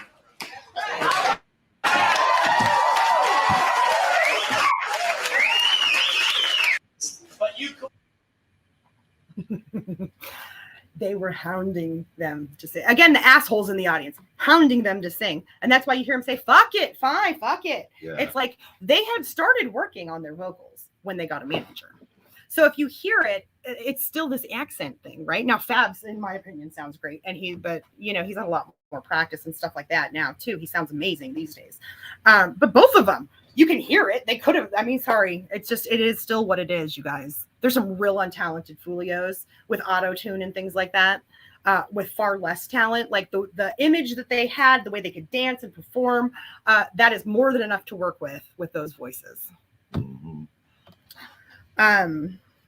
And then after they do that, so they get a standing ovation from most of the crowd. You could hear the hooting and hollering. Listen to the next press question and decide for yourself which part of that press, now that we know it's a divided room fighting with themselves. Here's how that got just totally underscored and fucked up. Oh, and you can probably say something too. What do you think about having to sing into microphones that have just been set up for a press conference? It's going to sound awful because your voices are just only going to be right there raw up into the microphone. It's not going to be polished or any effects added to it, any type of mixing, nothing like that. It's for those that don't know, by the way, this is my husband Crafton, and he is a sound engineer, so he is more than qualified to give. That's why I wanted to know your opinion, dear. Yeah, it's going to be too in your face, and so you don't, So did you hear anything in that vocal that? No, it was sounded fine. So it would have sounded different though, had a proper sound and if it was set. No, I'm saying it sounded fine to then put into the system, and then just, the room should have done the rest. Yeah. So what they were actually hearing is not what we just heard. Yeah. They were actually hearing the rest of the room echoing that stuff to them. Yeah. But here's the problem. No, first, I came from Germany. First, I never had a manager. I never had a producer. I just had one white, in this case, white German producer. Then I managed a group by myself. 3 months was a big disaster for our career. Then we decided to take American management. The bakery of the last year, 2 years is money. It's not. This is fake. We wanted. No other reason. That's the only pressure that Fabian put on you was financial pressure. No. Set for being. Do you live in a project? Did you live in a project? Did you listen? No. We lived in a project. We had no money. We wanted to be stars. We think we are talented. We have fun with that. What we do. We love to be on stage. That's our first aim. It wasn't money. If we wouldn't have accepted that at the start, we knew we would be still in Munich. I would still work at the McDonald's. Your talent had to be this side. This guy was a dick. All Frank Farian did is put financial pressure on you. That's it. Like, I don't even know what that's called. Can anyone decode that for me? What a dick, though. That reporter was a dick. And this is right after they finished singing. With everybody clapping to it, by the way. And standing ovation. So whoever this reporter is felt the need to stand up and just sit there and yell back and forth, arguing. So by the way, the question you didn't hear at the beginning, because I'm going to roll right over to Frank Farian now. Question you didn't hear at the beginning is, how come you have no black staff around you? Why didn't you get a black manager? Probably some white dude in the audience, by the way. This coming from somebody, okay, the reality of the situation is Frank Farian had white background singers who he replaced with black fake singers, okay? But you know where Frank Farian really put his mark on the world with this? A group called Boney M. Okay, you guys have ever heard of it? It was Frank Farian himself, the white dude, white German dude, singing all the R&B. It was a whole band. It was him. Yeah. And he hires an African American stand-in, and they sold millions of records. I don't know if people know who Boney M is. I had to look it up. It's before my time. But this was not his first go round. I couldn't believe it. I'm like, no, wait. He did this before? Yes, he did this before, and he did it successfully. With his own voice. With his own voice. Thrilled at the idea that he could pass as a black artist. Yes, made millions. Again, this is not a bad little business arrangement. If you're the executives, if you're the higher ups, if you're Frank Farian, even if you're Charles Shaw and you're getting royalty and you're getting to keep your awards because you were a composer, right? If you have something to do with something that's about making the music rather than how you're packaging and putting it out, it's not a bad deal. Everyone else is on salary. Nobody else is getting any sort of, royalties and stuff. So it was like, Boney M was Frank Farian himself, who then hired a guy by the name of Bobby Farrell to front the band. And just like Milli Vanilli, lip sync. There's all these background singers, and it's like they're all African American. It was all German, white German chicks that were the background. And it's like, but he got a whole African American stand-in band in the 70s that were Boney M to the world, and he got away with it. So Milli Vanilli was and notice that nobody in that press conference asked them, has he done this before? No, I'm sure they knew. They had to have known, right? No, they already knew, but that would have been something as far as the press. If that, would have been a very in-depth question to ask over this entire controversy. Yeah.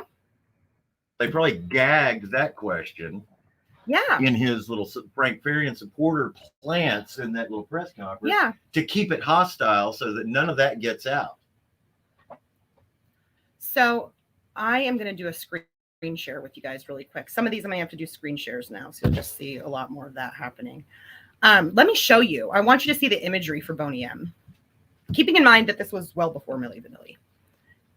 And never a repercussion one, by the way. This never had an issue. And then we're going to go back in time even farther, and we'll bring it right to current, because MilliVanilli was really the scapegoat for so many acts and things that were going on at that time. Oh, Crafton just left me and my screen is not working. Honey, my computer is not working. I can't do anything. Crafton. I can't do anything. I'm frozen. I just went to share my screen. It's not going to do anything. I can't even get back to chat. Is it on the brand thing? I'm on StreamYard, but it's not doing anything at all.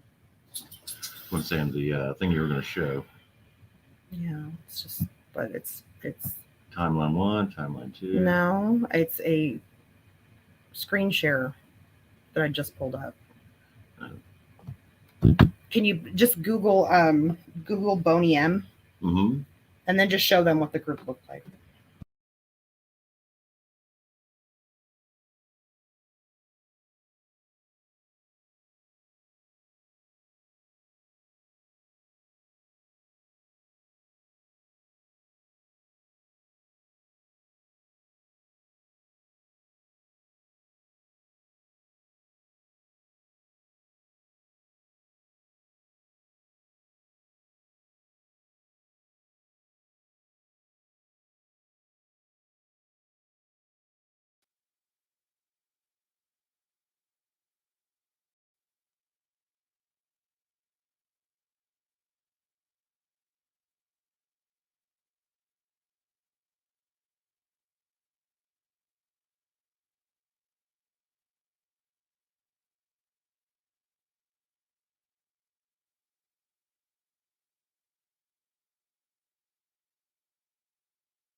Yes. Sorry. Say that again, dear. Were we muted the whole time? I was, yeah. You're good. Okay. Sorry, y'all. And my computer's froze, so That's why the that's the beauty of live commentary and broadcast. Yeah. So you showed him Boney M, though, right? Yeah. Okay. So. All right. So let's take another look at them, though. That's Boney M, right? So that's Boney M. So that, keep in mind, that's a decade before. But that's Frank Farian. Okay. We're going to go into how commonplace this was at the time. So we're talking 1989, 1990. Okay. Mm-hmm. We're going into the real shit now. So while MilliVanilli is being scapegoated like nobody's business, this was happening. Can you play the Arsenio Hall Martha Wash? So Martha Wash, you guys, amazing singer. Amazing singer. She was in the Weather Girls. Okay. It's Raining Men. You guys are going to know that song. Okay. But she went on to keep, I mean, she kept recording, but she would do things, like singers have to make a living, so if they're not in a group at the time, it's like, you got to string these things together to keep yourself, in a house and paying your bills. So she recorded that demo we talked about for CNC Music Factory, right? Just the little piece of it that they never finished, but got a recording deal off of. So here's her on Arsenio Hall, just to remind everybody. No, this is not the one, though. Martha Wash can sing. Mm-hmm. That's not the one. This is her on Arsenio Hall. No, it's not. Mm-hmm. Yes, No, it it's is. not. Okay, go ahead. Maybe it is. Sing that part so they'll know. If you can hit that note.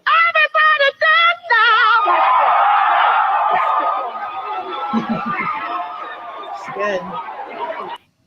Okay. So that's the real Martha Wash, by the way. So CNC Music Factory had used Martha Wash several times before. CNC Music Factory was formed off of that record deal we talked about in the beginning. Mm-hmm. They got signed themselves. They were producers, though. They were producers, and they had used her prior. She kept working with them. This is another thing that a lot of people don't understand it, but it's just, you have to suspend that for a little while. She continued to work with them even though she was already fighting with them on one of their other groups that was completely fabricated and was entirely Martha Wash's voice, where they had stand-ins. Okay, CNC Music Factory, you guys. CNC Music Factory were producers. A lot of people think of them, they were signed with A&M. People think of them as artists, but they were producers before that, and they were producers during it. They were producers after it, you know? So it's David Cole, Robert Colvis, right? They had recorded Martha Wash and used her on the single that ended up shooting up the UK charts, but the band was called Seduction. Another set of very picturesque. There's a this very picturesque group of women. But it's Martha Wash's. She was already in fights with them because that happened in 89 when 1990 rolls around and CNC Music Factory just skyrockets with this. Martha Wash was given $1,000 for her time to sing "Everybody Dance Now," right? Because that's the whole thing. They just reused the hook. But so she literally was just in the studio to be like, "Everybody," right. and then they just put it every fucking 10 seconds in the song. Yeah, they sampled it into all the other places, right? Then they got a rapper in. So Freedom Williams comes in. That's how they round out the album. But the hit was "Everybody Dance Now." She got paid $1,000. She was listed as a backup singer. Okay. They hire Selma Davis she's the one in the video. So if you guys can remember the video, I didn't screenshot the video, but if you can remember the video, she was she was a dancer. Yeah. That was her forte, was dancing. She did a little bit of singing on the rest of the album, but it doesn't matter because they didn't have any other hits off that album. Right. It sold. It was 5.8 million records based off of "Everybody Dance Now." So that was Arsenio Hall once all this had gone out, because she took them to task. Yeah. She won all her stuff. But you're going to die, because she was in a whole other thing out in the UK where people had made whole fucking albums off of her. It's crazy. She, by far, that's a name to remember. So it's if you're from, the era of It's Raining Men, then you know her anyway. But if you're my age, you realize holy crap, she was on a lot of stuff and not getting credited for it. So by the end of it, she did win her lawsuit. MTV had to put a disclaimer up on the. Oops, hold on, give me a second. I just did. MTV had to put a. No.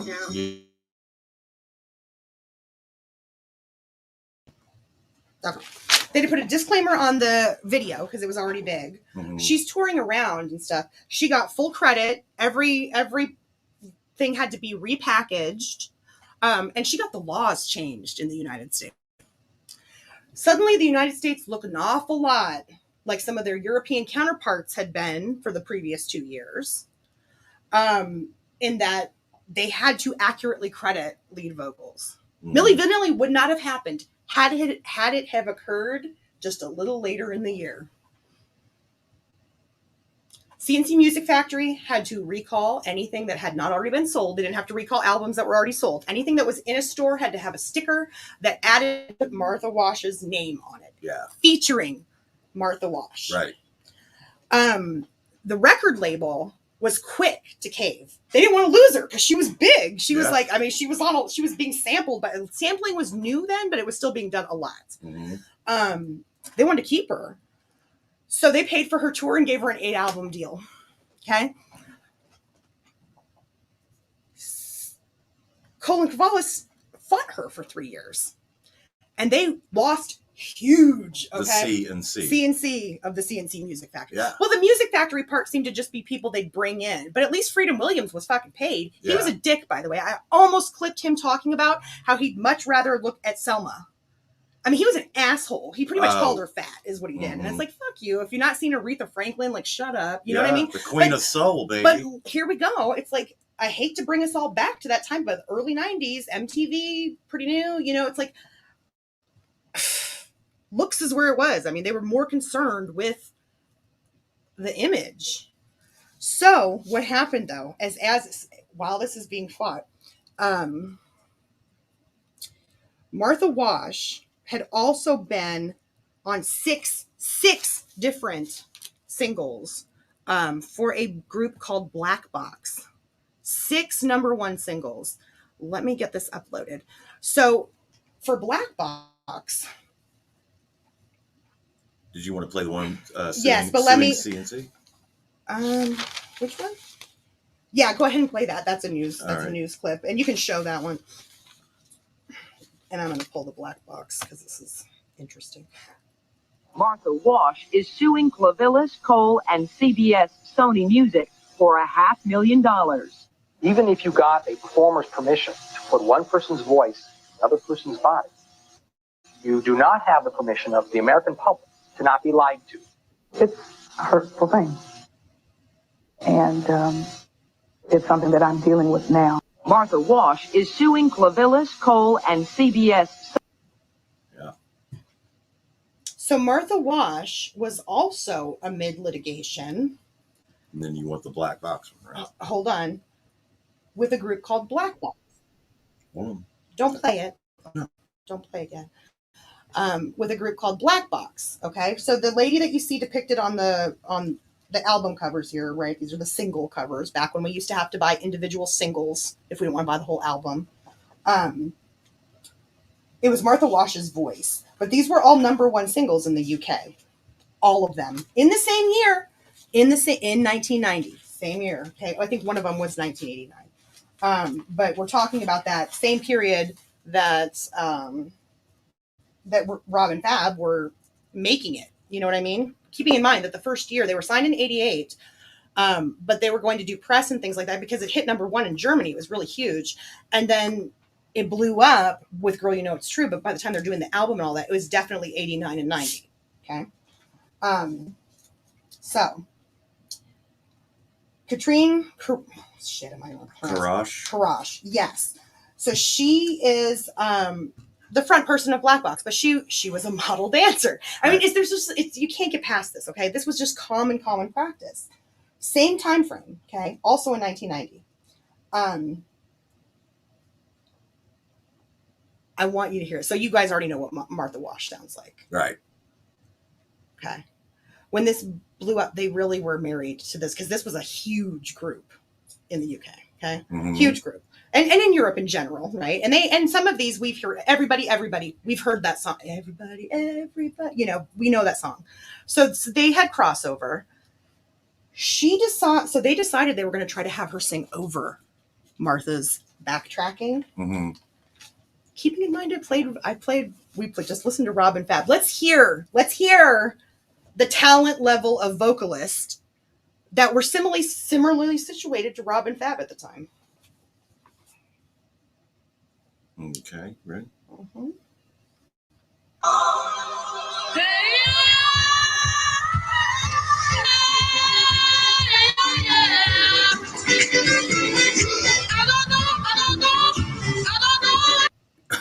Yeah. Yes.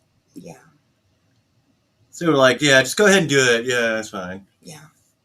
You sound just like her, yeah. Yeah. But because it created so much stir. Yeah. They had been scapegoated so bad. Like literally, Milli Vanilli had been scapegoated so badly. And like I said, the fraud was that they could sing. They just weren't allowed to. Mm-hmm. And so I thought that this one was beautiful because I'm like, here's somebody who, in the wake of that, they're like, well, shit, we don't want to get totally like fucked on because everybody was a hit here in the United States. So they're like, maybe we'll just have her sing over the top of it. That's like that follows the rules, right? Because now there's also this new law coming into effect over in the United States. Okay. No. Mm-hmm. That's what she sounded like. I mean, he could have just let Robin Fab sing. Mm-hmm. Especially if he's going to let him do it over. Because nobody was complaining about how awful that sounded. About what? It's so bad. They were still a big band, and everybody was still buying the records. Oh, it was so bad. It was so bad. Actually, did I give you the clip for Blame It on the Rain? The Fab one? The Fab one? Mm-hmm. Yeah, go ahead and play that. It's actually a decent time to play that. Just level it off with going back even farther on this practice. And we can show this and one. then we'll take questions. Yeah, because it's from his channel. So I think he'll get the credit more effective to even show. This isn't going to be monetized, you guys. So if you enjoy this, feel free to drop a tip or something because I wanted to do this. More people need to talk about this, I feel. Okay. But here's what Fab actually said. Now Rob, of course, is just not here anymore. We're going to kind of give a little, in memory of to John Davis and Rob Pilatus to close us out. But so here's Fab in 2016 or 2018. 2018, yeah. Cause the rain won't mind, and the rain don't care. You got to blame it on something. Blame it on the rain that was falling. Blame it on the stars that shine that night. Sounds pretty damn good to me. Don't put the blame on you. It really becomes a question of preference, in my opinion. So you might prefer the other voice. You might prefer John David or like I said, if you watch the John David when John and Fab toured together, but you might prefer the other voice, or you might prefer this. It's a matter of preference. This is not Black Box. Yeah, just listen to that. You got to blame it on something. Blame it on the rain that was falling. If I heard that live, I would get chills. I'd be like, damn. I mean, I got chills listening to it. I'm like, yeah, this guy could not only sing, he could sing well. Yes. Well, and you heard him at the press conference. He had that voice then. You know what I mean? And I'm telling you, Rob had that deep bass. Like, it was really an accent issue, in my opinion. Yeah. Maybe some breath control, just some things. He was on drugs. Rob got into drugs. We'll talk about it. But, there was just...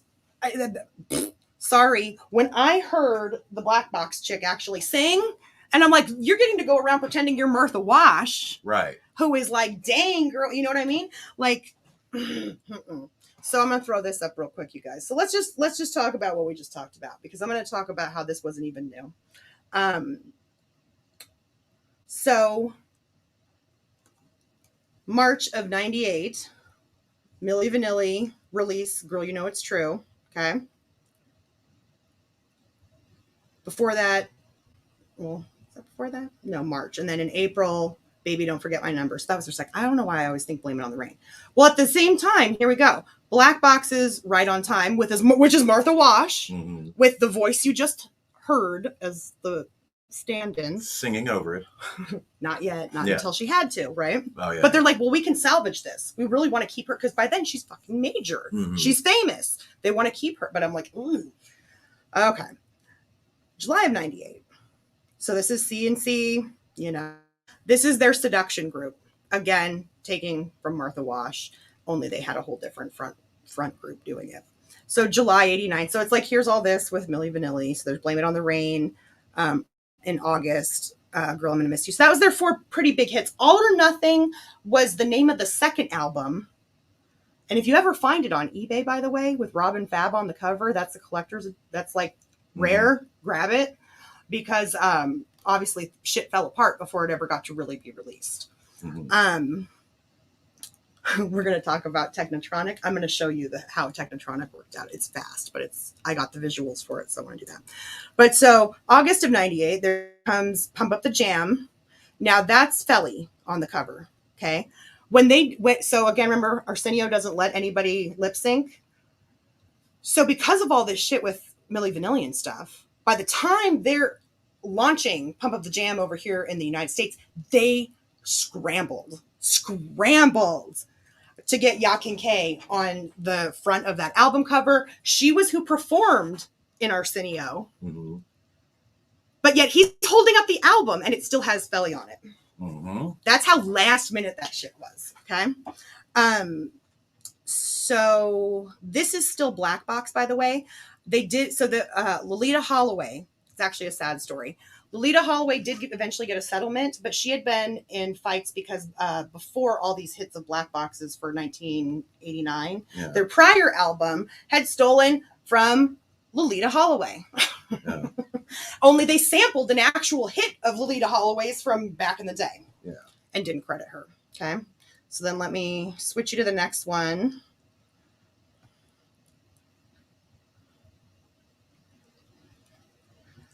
So now we're into 1990. Keeping in mind now they're touring. So they got all those hits in the last part of 89 mm-hmm. or through 1989. 1990 they're touring. And that's also when the Grammy and all that hits. So March of 1990, Everybody comes out. In September, Martha Wash finally sues because now she's realizing the album is her. Okay. November 12th was the press conference for Frank Farian, where he just lambasted them. Their press conference was the next week on November 20th.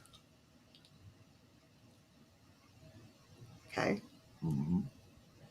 Before the end of the month, CNC Music Factory, Everybody Dance Now hits. Mm-hmm. And then Martha Wash's settlement comes in from that September 1990. That's how fast they settled up with her, A&M. Mm-hmm. But there it is. So literally this shit happened, you guys. November, it's hitting the fan. But it literally, they came in 1 month before Martha Wash won the lawsuit that changed everything in the United States. Because with it came a law change that says you have to put the real singers on the album. Yeah. You cannot put Rob Pilatus and Fab Morvan. Yeah. When it's Charles Shaw. The public deserves not to be lied to. Yeah. Yeah. That's it. And from there, but in came all the lawsuits. Mm-hmm. By then they were lawsuit happy. So the lawsuits, you guys, generally named Rob and Fab got all of the heat in the press. They were included in the lawsuits, by the way. I will put it up because I don't even think you'll be able to read it. Are you guys interested? I found old articles, like literally like microfiche scans of old articles from that time. If you guys are interested in seeing them, I'll put them up over on the website. We'll just put it under my tab on the website. So if you want to see, it's like there was a lot. The press was not kind, but what happened is they were so busy talking about the MilliVanilli scandal that they missed like the thing that actually changed the law around here. CNC Music Factory goes on and they had to be sued too. That went clear into the next year. Nuts. And all these people had careers after. Blows my mind. So let me grab a few things. I want to show this Felly thing. So this is happening.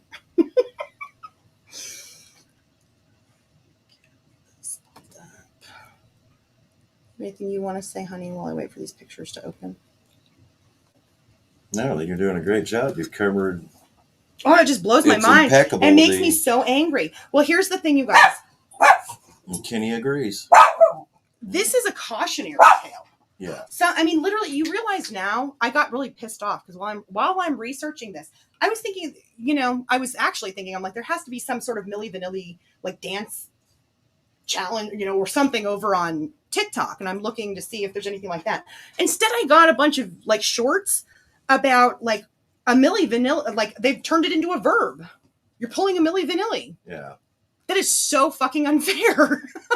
Really? Does anybody remember Jessica Simpson? Right. Or Ashley Simpson? Ashley Sorry. Simpson, yeah. This has happened since then. You know who else has had ghost singers? Britney Spears, Jennifer Lopez, Selena Gomez, TLC.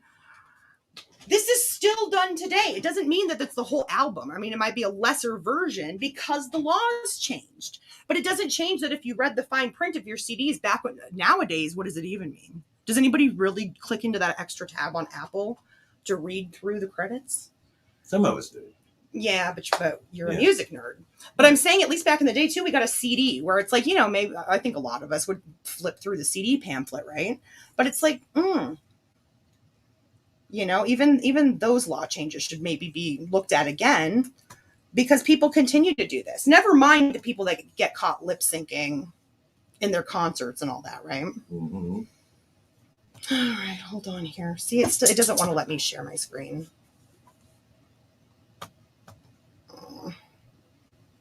What's going on with StreamYard today?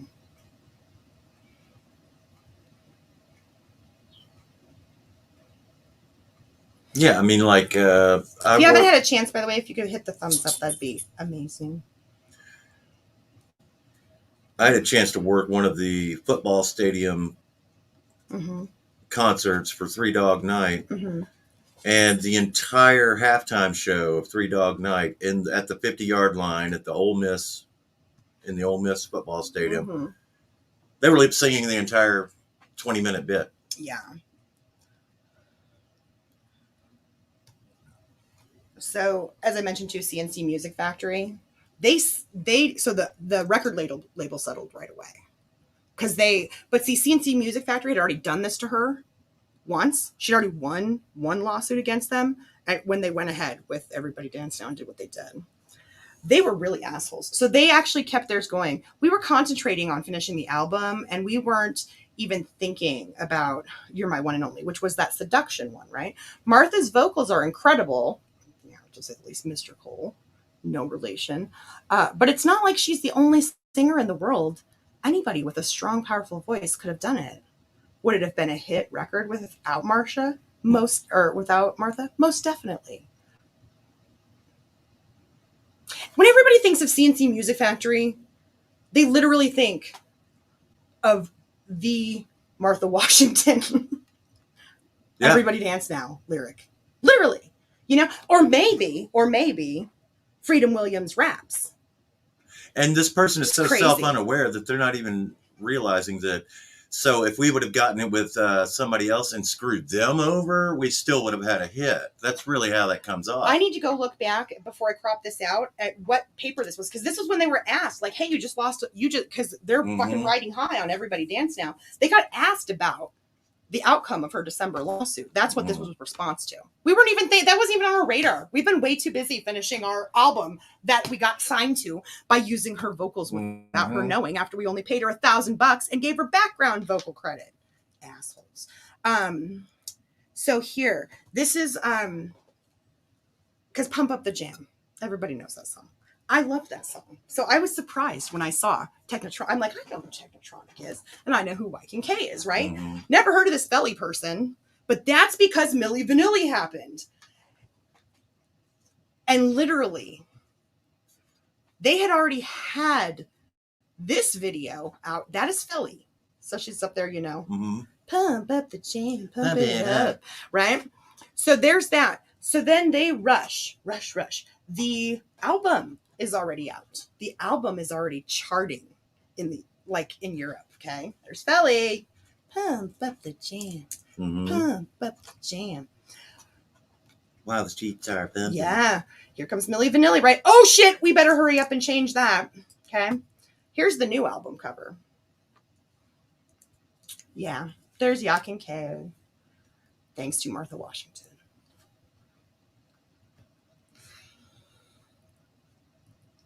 There's the music video that we all know from MTV, right?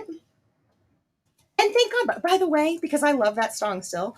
And Yakin K was a good rapper, like female rapper. She had a great voice. And what's wrong with her image, by the way? Like, I still don't know. Like, why did they feel the need to swap her out? I don't get it.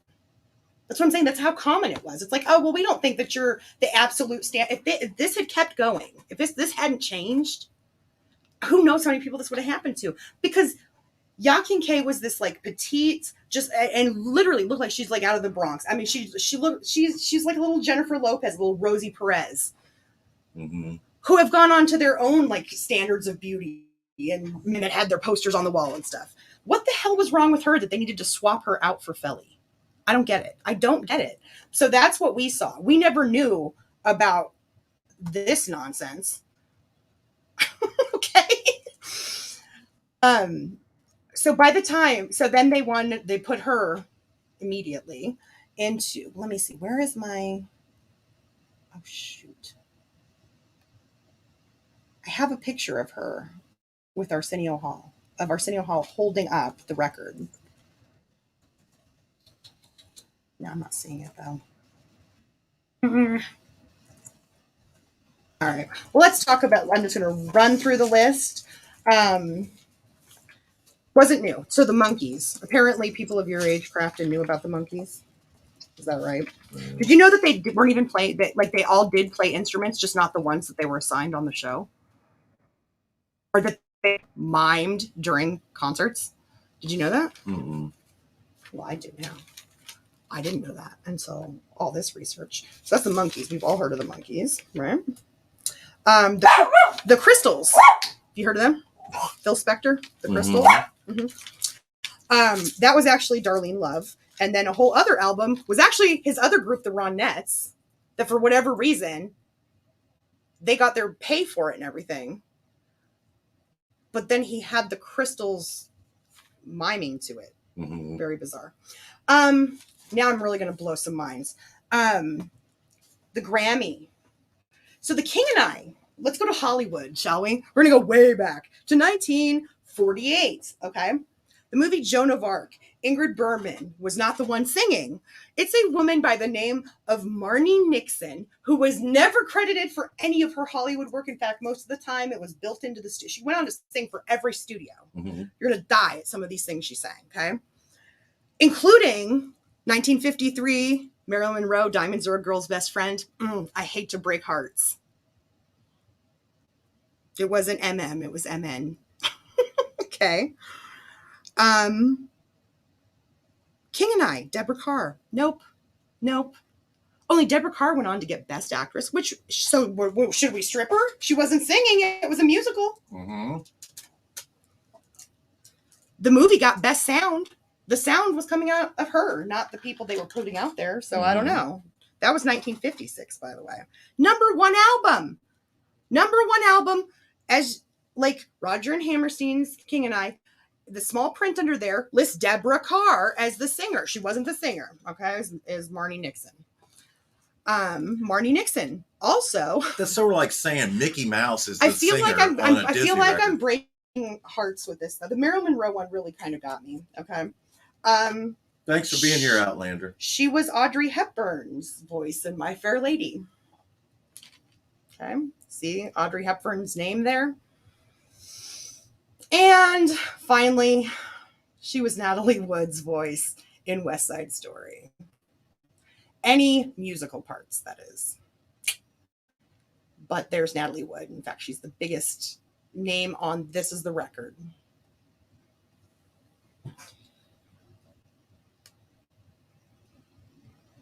Yeah.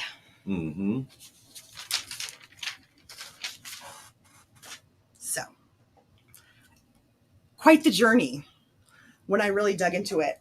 I can't tell you why. I don't know. It's a bigger dialogue, but most people don't know a lot of the things we talked about today to be able to have that conversation. There's a couple projects in the, well, first of all, okay, let me go back to sharing my screen.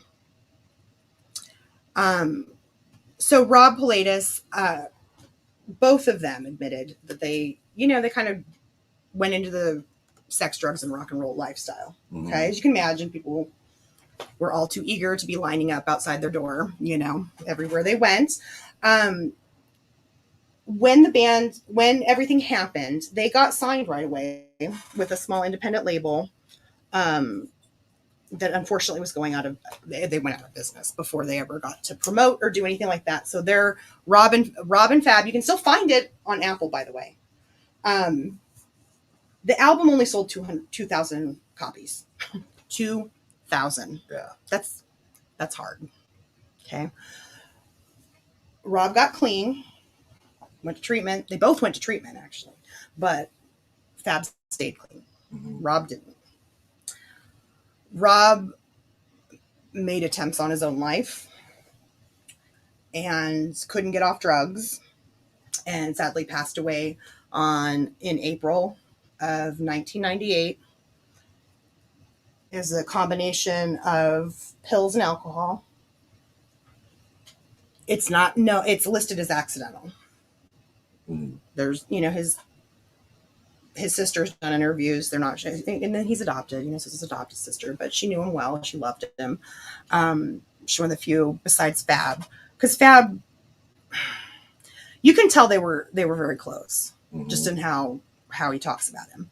But, some people, you'll hear sometimes, he committed suicide. There's a reason why there's that thing out there. And that's because there's questions. Did he just accidentally take too much while he was using? Or was it another attempt that was successful? But so sadly, he's not here now. He hasn't got to see everything that Fab's gone on to do. As I said, he paired up with John Davis. John Davis sadly died in May of 2021 of COVID. But they toured together, and there are videos on the tubes of that. It's really magical to watch, if you honestly, to hear the voice that you recognize from the album and the voice that really could have been on the album, So these days, Fab is on, by the way. His channel is linked in the community post. It's listed under here because the footage of him singing came from his channel, but he's doing a lot of other stuff too. So he's married. His wife's name is Teresa. So he has a site. So you can go to fabmorvan.com, and it's got a lot of different things that he's been up to. But Fab Milli is his new website. And he's really into positive energy. He's and follow him. Truly, you guys, follow him, because you're in the early part here, because there's projects in the works. This story's, I don't know how it's going to get told, but there have been talks about things. Variety put out a article naming and releasing the first photo from a biopic that's going to be appearing on streaming platform. And so there will be a, movie. This is the Hollywood Reporter's version. So it's Tijan Neji and Ellen Ben Ali playing them. And I think they did a good job. They look good. So that got delayed due to the producer. I don't need to say it. Never mind. No. The producer worked for other producer who had some scandals, and it got pushed back. COVID happened in there, all that stuff. Okay. That's in the works. There's also a documentary in the works, which we'd heard some about, but Fab actually just last week kind of spoiled it on his community post and was like, keep an eye out. So that is in negotiations with Netflix. So it's how that kind of platform can suddenly bring things right back into the public dialogue and really can change the paradigm that people see their story through. This whole making MilliVanilli a verb of some kind, in this derogatory way. I think their story's actually one more about a cautionary tale to young artists, if it had ever been told correctly. So the fact that there's like kind of two shots at getting it right. So I'm like, if this at all interested you, I'm like saying now's the time to go like sub over. Fab loves to like respond back to fans. He is the nicest person ever. He's very soothing, comfort, like positive energy everywhere. But this is his website. So you can see here. So this interview is linked both in the playlist and under there. But you know, you can see all these kind of things. And so this is more of the official one. And then, and as you can see, by the way, he hasn't aged. Yeah. I mean, I'll just like miraculously. I'll just call it what it is. Yeah. Sorry, honey, I sound all giddy. He's really hot. Mm-hmm. Sorry, but he is. But let me show you Fab Milli.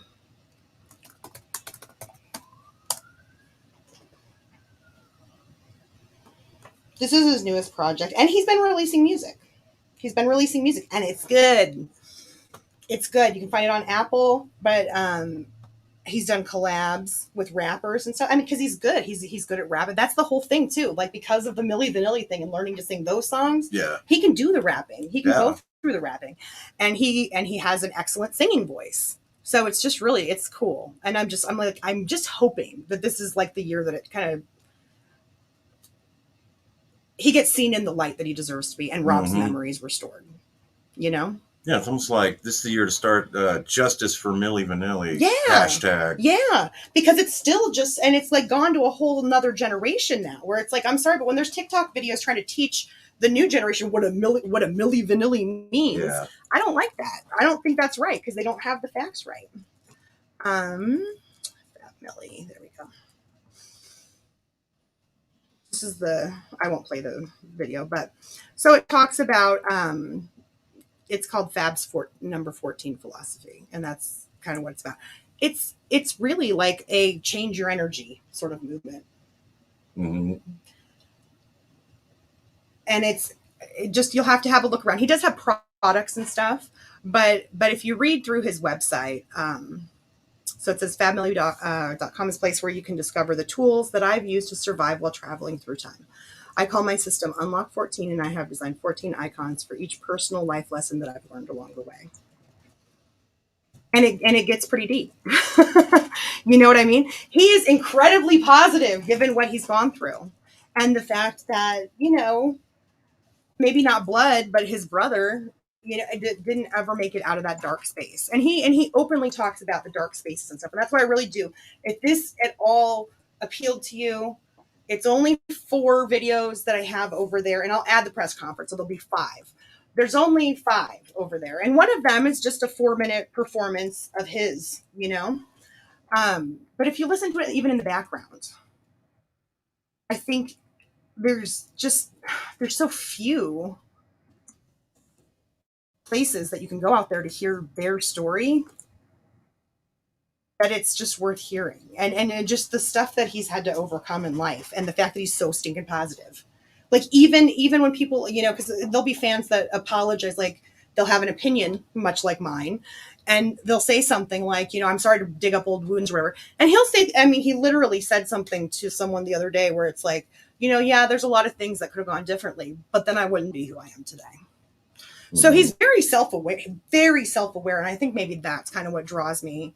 You know, he's just a super positive person who deserves to have his dreams happen. He's worked mighty hard for him and gone through a lot, and was scapegoated, in my opinion.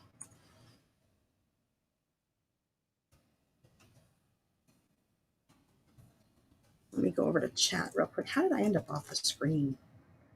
It's like live has been live the whole time. Oh my gosh. I'm going to have to watch this back, guys, when I can actually look through chat. Missed a lot. He's a roadie. But no job too small. I'll absolutely be a roadie. He'll roadie, but no, he does the whole sound engineering from inside. Did you ever get a chance to download his version of Roadie Master, or did you need me to send it to you? You know about the acoustic thing? Yeah, where he's like sitting on a bench. That one, I've got it queued up. Okay. You want to play it? Yeah. So I'll catch up a little bit in chat. I don't know if I'm going to pop back on after, because I do think you guys, I think I'll do another one, but I'm going to do it more centered around the legal documents once I get them, because that's what I'm really interested in seeing is firsthand some of the documents from the lawsuits when they were dropped from the lawsuits. Those are the ones where I'm hoping that contract is in there somewhere. I want to see the I want to see the contract. I'm not going to stop till I see the fucking contract. Yeah. If they handed it out to press back in 1990, it is somewhere. It is somewhere. You know what I mean? So when these cases settle, sometimes it means it seals down and you can't get to it. But I'm like, it is out there. It is out there somewhere. And if I have to like beg, borrow, and steal to find it, I'm going to find it. So there will be another one of these, because once I get my hands on it, we're going to read it. But I feel like this at least puts the story out there and lets you know, like, keep your eye out, because there's going to be some, a full-on documentary and a biopic, which when it's done right, it's, those are awesome. Yeah. You're talking about this 14-second clip, right?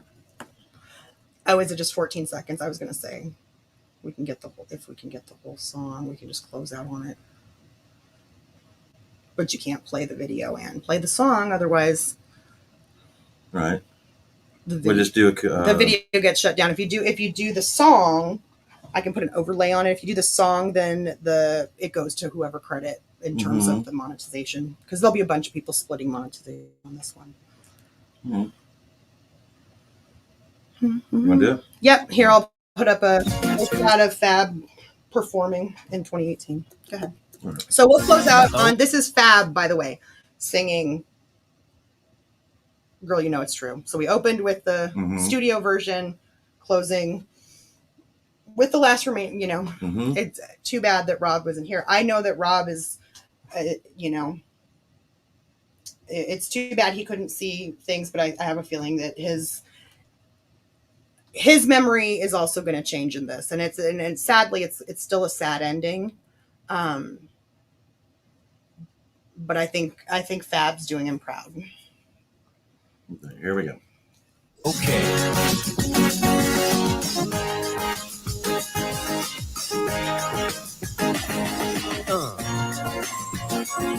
Yes, y'all. We don't stop.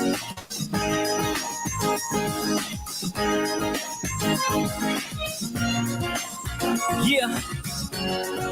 It's about to go down.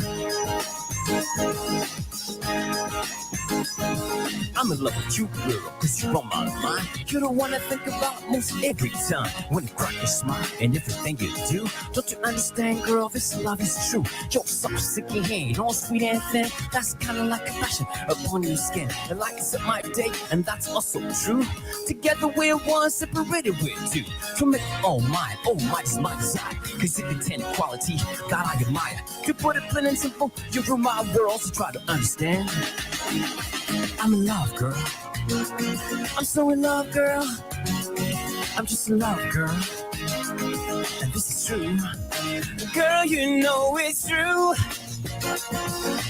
Ooh, ooh, ooh, I love you. Yes, you know it's true.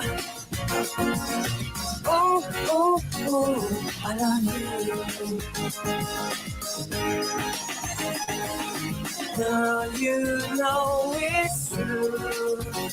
My love is for you. This is a sweet thing, girl, I can't explain. My emotion stars up when I hear your name. Baby, your sweet, sweet voice is ringing my ear. You stimulate my senses, girl, when you are near. With your positive, emotional, making it joy. Cause you need to blush, it's like a girl and a boy. These feelings I get, I often wonder why. So I thought I might just go, let's get you in. Now what you wear, I don't care. How'd you dress before? The reason I like it, girl, I see what you are. If I sit and think about it, you rule my world, so try to understand. I'm in love, girl. I'm so in love, girl. I'm just in love, girl. And this is true. I'm in love, girl. I'm so in love, girl. I'm just in love, girl. And this is true. girl, you know it's true. Ooh, ooh, ooh, I love you. Come on, girl, yes, you know it's true. Ooh, ooh, ooh, I love you. Girl, you know it's true. My love is for you. Girl, you know it's true. My love is for you.